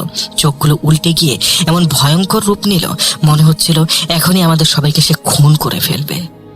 সোফার উপর ছটফট করতে লাগলো, মনে হচ্ছিল এখনই নিচে পড়ে গিয়ে আঘাত পাবে। বেশ কিছুক্ষণ এই ভয়ঙ্কর লড়াই চলার পর জিনটা অবশেষে হার মানল। কাজিনের কথা মতো কালেমা পড়তে রাজি হলো। কাজিন তখন তাকে কালেমা পড়ালেন। ছেলে এত ছোট ছিল যে নিজে নিজে এত বড় কালেমা পড়তে পারতো না, কিন্তু সেই মুহূর্তে তার মুখ দিয়ে খুব স্পষ্ট উচ্চারণে কালেমা বের হয়ে এলো। কালেমা পড়ার পর জিনটা আল্লাহ নামে ওয়াদা করলো সে আর কখনো এই বাচ্চার শরীরে ফিরবে না। বলল, আমি এর বন্ধু হয়েই থাকবো, কিন্তু আমি আর কখনোই শরীরে প্রবেশ করব না। একে কোনো ধরনের ক্ষতি করব না। এইটুকু অনুমতি তো পেতেই পারি। কথা বলার সাথে সাথে ছেলের শরীরটা একদম নিস্তেজ হয়ে গেল। মনে হলো শরীর থেকে সমস্ত শক্তি কেউ শুষে নিয়েছে। ধপ করে সোফার উপর এলিয়ে পড়লো। কিছুক্ষণ পর চোখ খুলতেই একদম স্বাভাবিক একটা বাচ্চা। একটু আগে যে এত বড় একটা প্রলয় ঘটে গেল, সে বিষয়ে বিন্দুমাত্র তার কোনো ধারণা নেই। আল্লাহর অশেষ রহমতে এরপর থেকে ওই জিন আর কখনো আমার ছেলের শরীরে প্রবেশ করেনি। কাজিন হুজুর আমার ওপর থেকে জিনের প্রভাব দূর করে আমাকেও সুরক্ষিত করেছিলেন। জিনটাকেও কালেমা পড়িয়ে মুসলমান বানিয়েছিলেন। এরপর থেকে তারা আমাদের কোনো ক্ষতি করেনি। এই ঘটনাটি বেশ বড়, তাই আজ আর বলছি না। এই ঘটনার কিছুদিন পর আমরা সেই পুরনো বাংলো বাড়িটা ছেড়ে দিয়ে সম্পূর্ণ নতুন একটা ফ্ল্যাট বাড়িতে চলে আসি। এই ফ্ল্যাট বাড়িতে আসার পরও একেবারে শুরুর দিকে কিছু অদ্ভুত ঘটনা ঘটত। বাড়িতে সূরা বাকারা চালিয়ে রাখলে হঠাৎ করেই ঘরের লাইট আর ফ্যানের সুইচ বন্ধ হয়ে যেত। কখনো কখনো তো মেইন সুইচটাও প্রচন্ড শব্দে বন্ধ হয়ে যেত। পুরো বাড়িটা একটা নিমিষেই গভীর অন্ধকারে ডুবে যেত। কিন্তু আমরা তখন আর ভয় পেতাম না। মোবাইল ফোনে ব্লুটুথ স্পিকার লাগিয়ে সূরা বাকারা বাজিয়ে রাখতাম। কাজিন হুজুর কিছু রুকাইয়া করা পানি দিয়েছিলেন। পবিত্র পানি বাড়ির প্রতিটি ঘরের 4 কোণায় খুব সাবধানে ছিটিয়ে দিতাম। নিজেরা ঘরের 4 কোণায় দাঁড়িয়ে আজান দিতাম। বাজার থেকে লোবান কিনে সেটা পুড়িয়ে বাড়িতে ধোয়া দিতাম। হুজুর বিশেষভাবে নির্দেশ দিয়েছিলেন যেন ঘরের প্রতিটি কোণায় লোবান অর্থাৎ আগরবাতির ধোয়া পৌঁছায়। পড়া পানি শেষ হলে হুজুর বলেন, এখন থেকে তোমরা নিজেরাই কোরআন পড়ে পানিতে ফু দিয়ে সেটা ছেটাবে। আরেকটা খুব গুরুত্বপূর্ণ পরামর্শ দিয়েছিলেন তিনি। বলেছিলেন, বাড়ির মূল দরজা আর অন্যান্য সব দরজায় সূরা রহমান লিখে ঝুলিয়ে রাখতে। তার কথা মতো সূরা রহমান লিখে দরজায় দরজায় লাগিয়ে দিলাম। বুঝিয়েছিলেন এই সূরা দরজায় লাগানো থাকলে কোনো খারাপ শক্তি বা জিন চাইলেও আর ঘরে প্রবেশ করতে পারবে না। আমরা জানতাম কারো বা কোনো খারাপ শক্তি আমাদের ক্ষতি করার চেষ্টা করছিল, কিন্তু কোরআনের আলো আর আল্লাহর রহমতের সামনে তারা পুরোপুরি পরাস্ত হয়েছিল। আলহামদুলিল্লাহ, এরপর থেকে আমাদের বাড়িতে আর কোনো সমস্যা বা খারাপ কিছু ঘটেনি। আল্লাহর অশেষ রহমতে বাচ্চাদের নিয়ে অবশেষে একটি শান্তিপূর্ণ আর নিরাপদ জীবনের দেখা পেয়েছিলাম। আর সেই মহিলা জিন, বিশাল বড় খোপাওয়ালা জিন, সেই ঘটনা অন্য আরেকদিন শেয়ার করবো ইনশাল্লাহ। প্রিয় লিসেনার্স, এই ছিল আজকের আপুর ঘটনা। এই আপু এবং তার পরিবার নিজেদের না জেনে কিছু ভুলের কারণে ভয়ঙ্কর এক পরিস্থিতির সম্মুখীন হয়েছিলেন, কিন্তু আল্লাহর উপর ভরসা আর সঠিক উপায় রুকায়ের মাধ্যমে তারা আবার স্বাভাবিক জীবনে ফিরে আসতে পেরেছেন। আশা করি আপনাদের ঘটনাটি ভালো লেগেছে। আজকের মতো এখানেই বিদায় নিচ্ছি। ইনশাল্লাহ খুব দ্রুত আবার নতুন কোনো ঘটনা নিয়ে আপনাদের মাঝে হাজির হব। ততদিন সকলেই ভালো থাকবেন, সুস্থ থাকবেন আর ভূত.com-এর সাথে থাকবেন। আল্লাহ হাফেজ। আসসালামু আলাইকুম।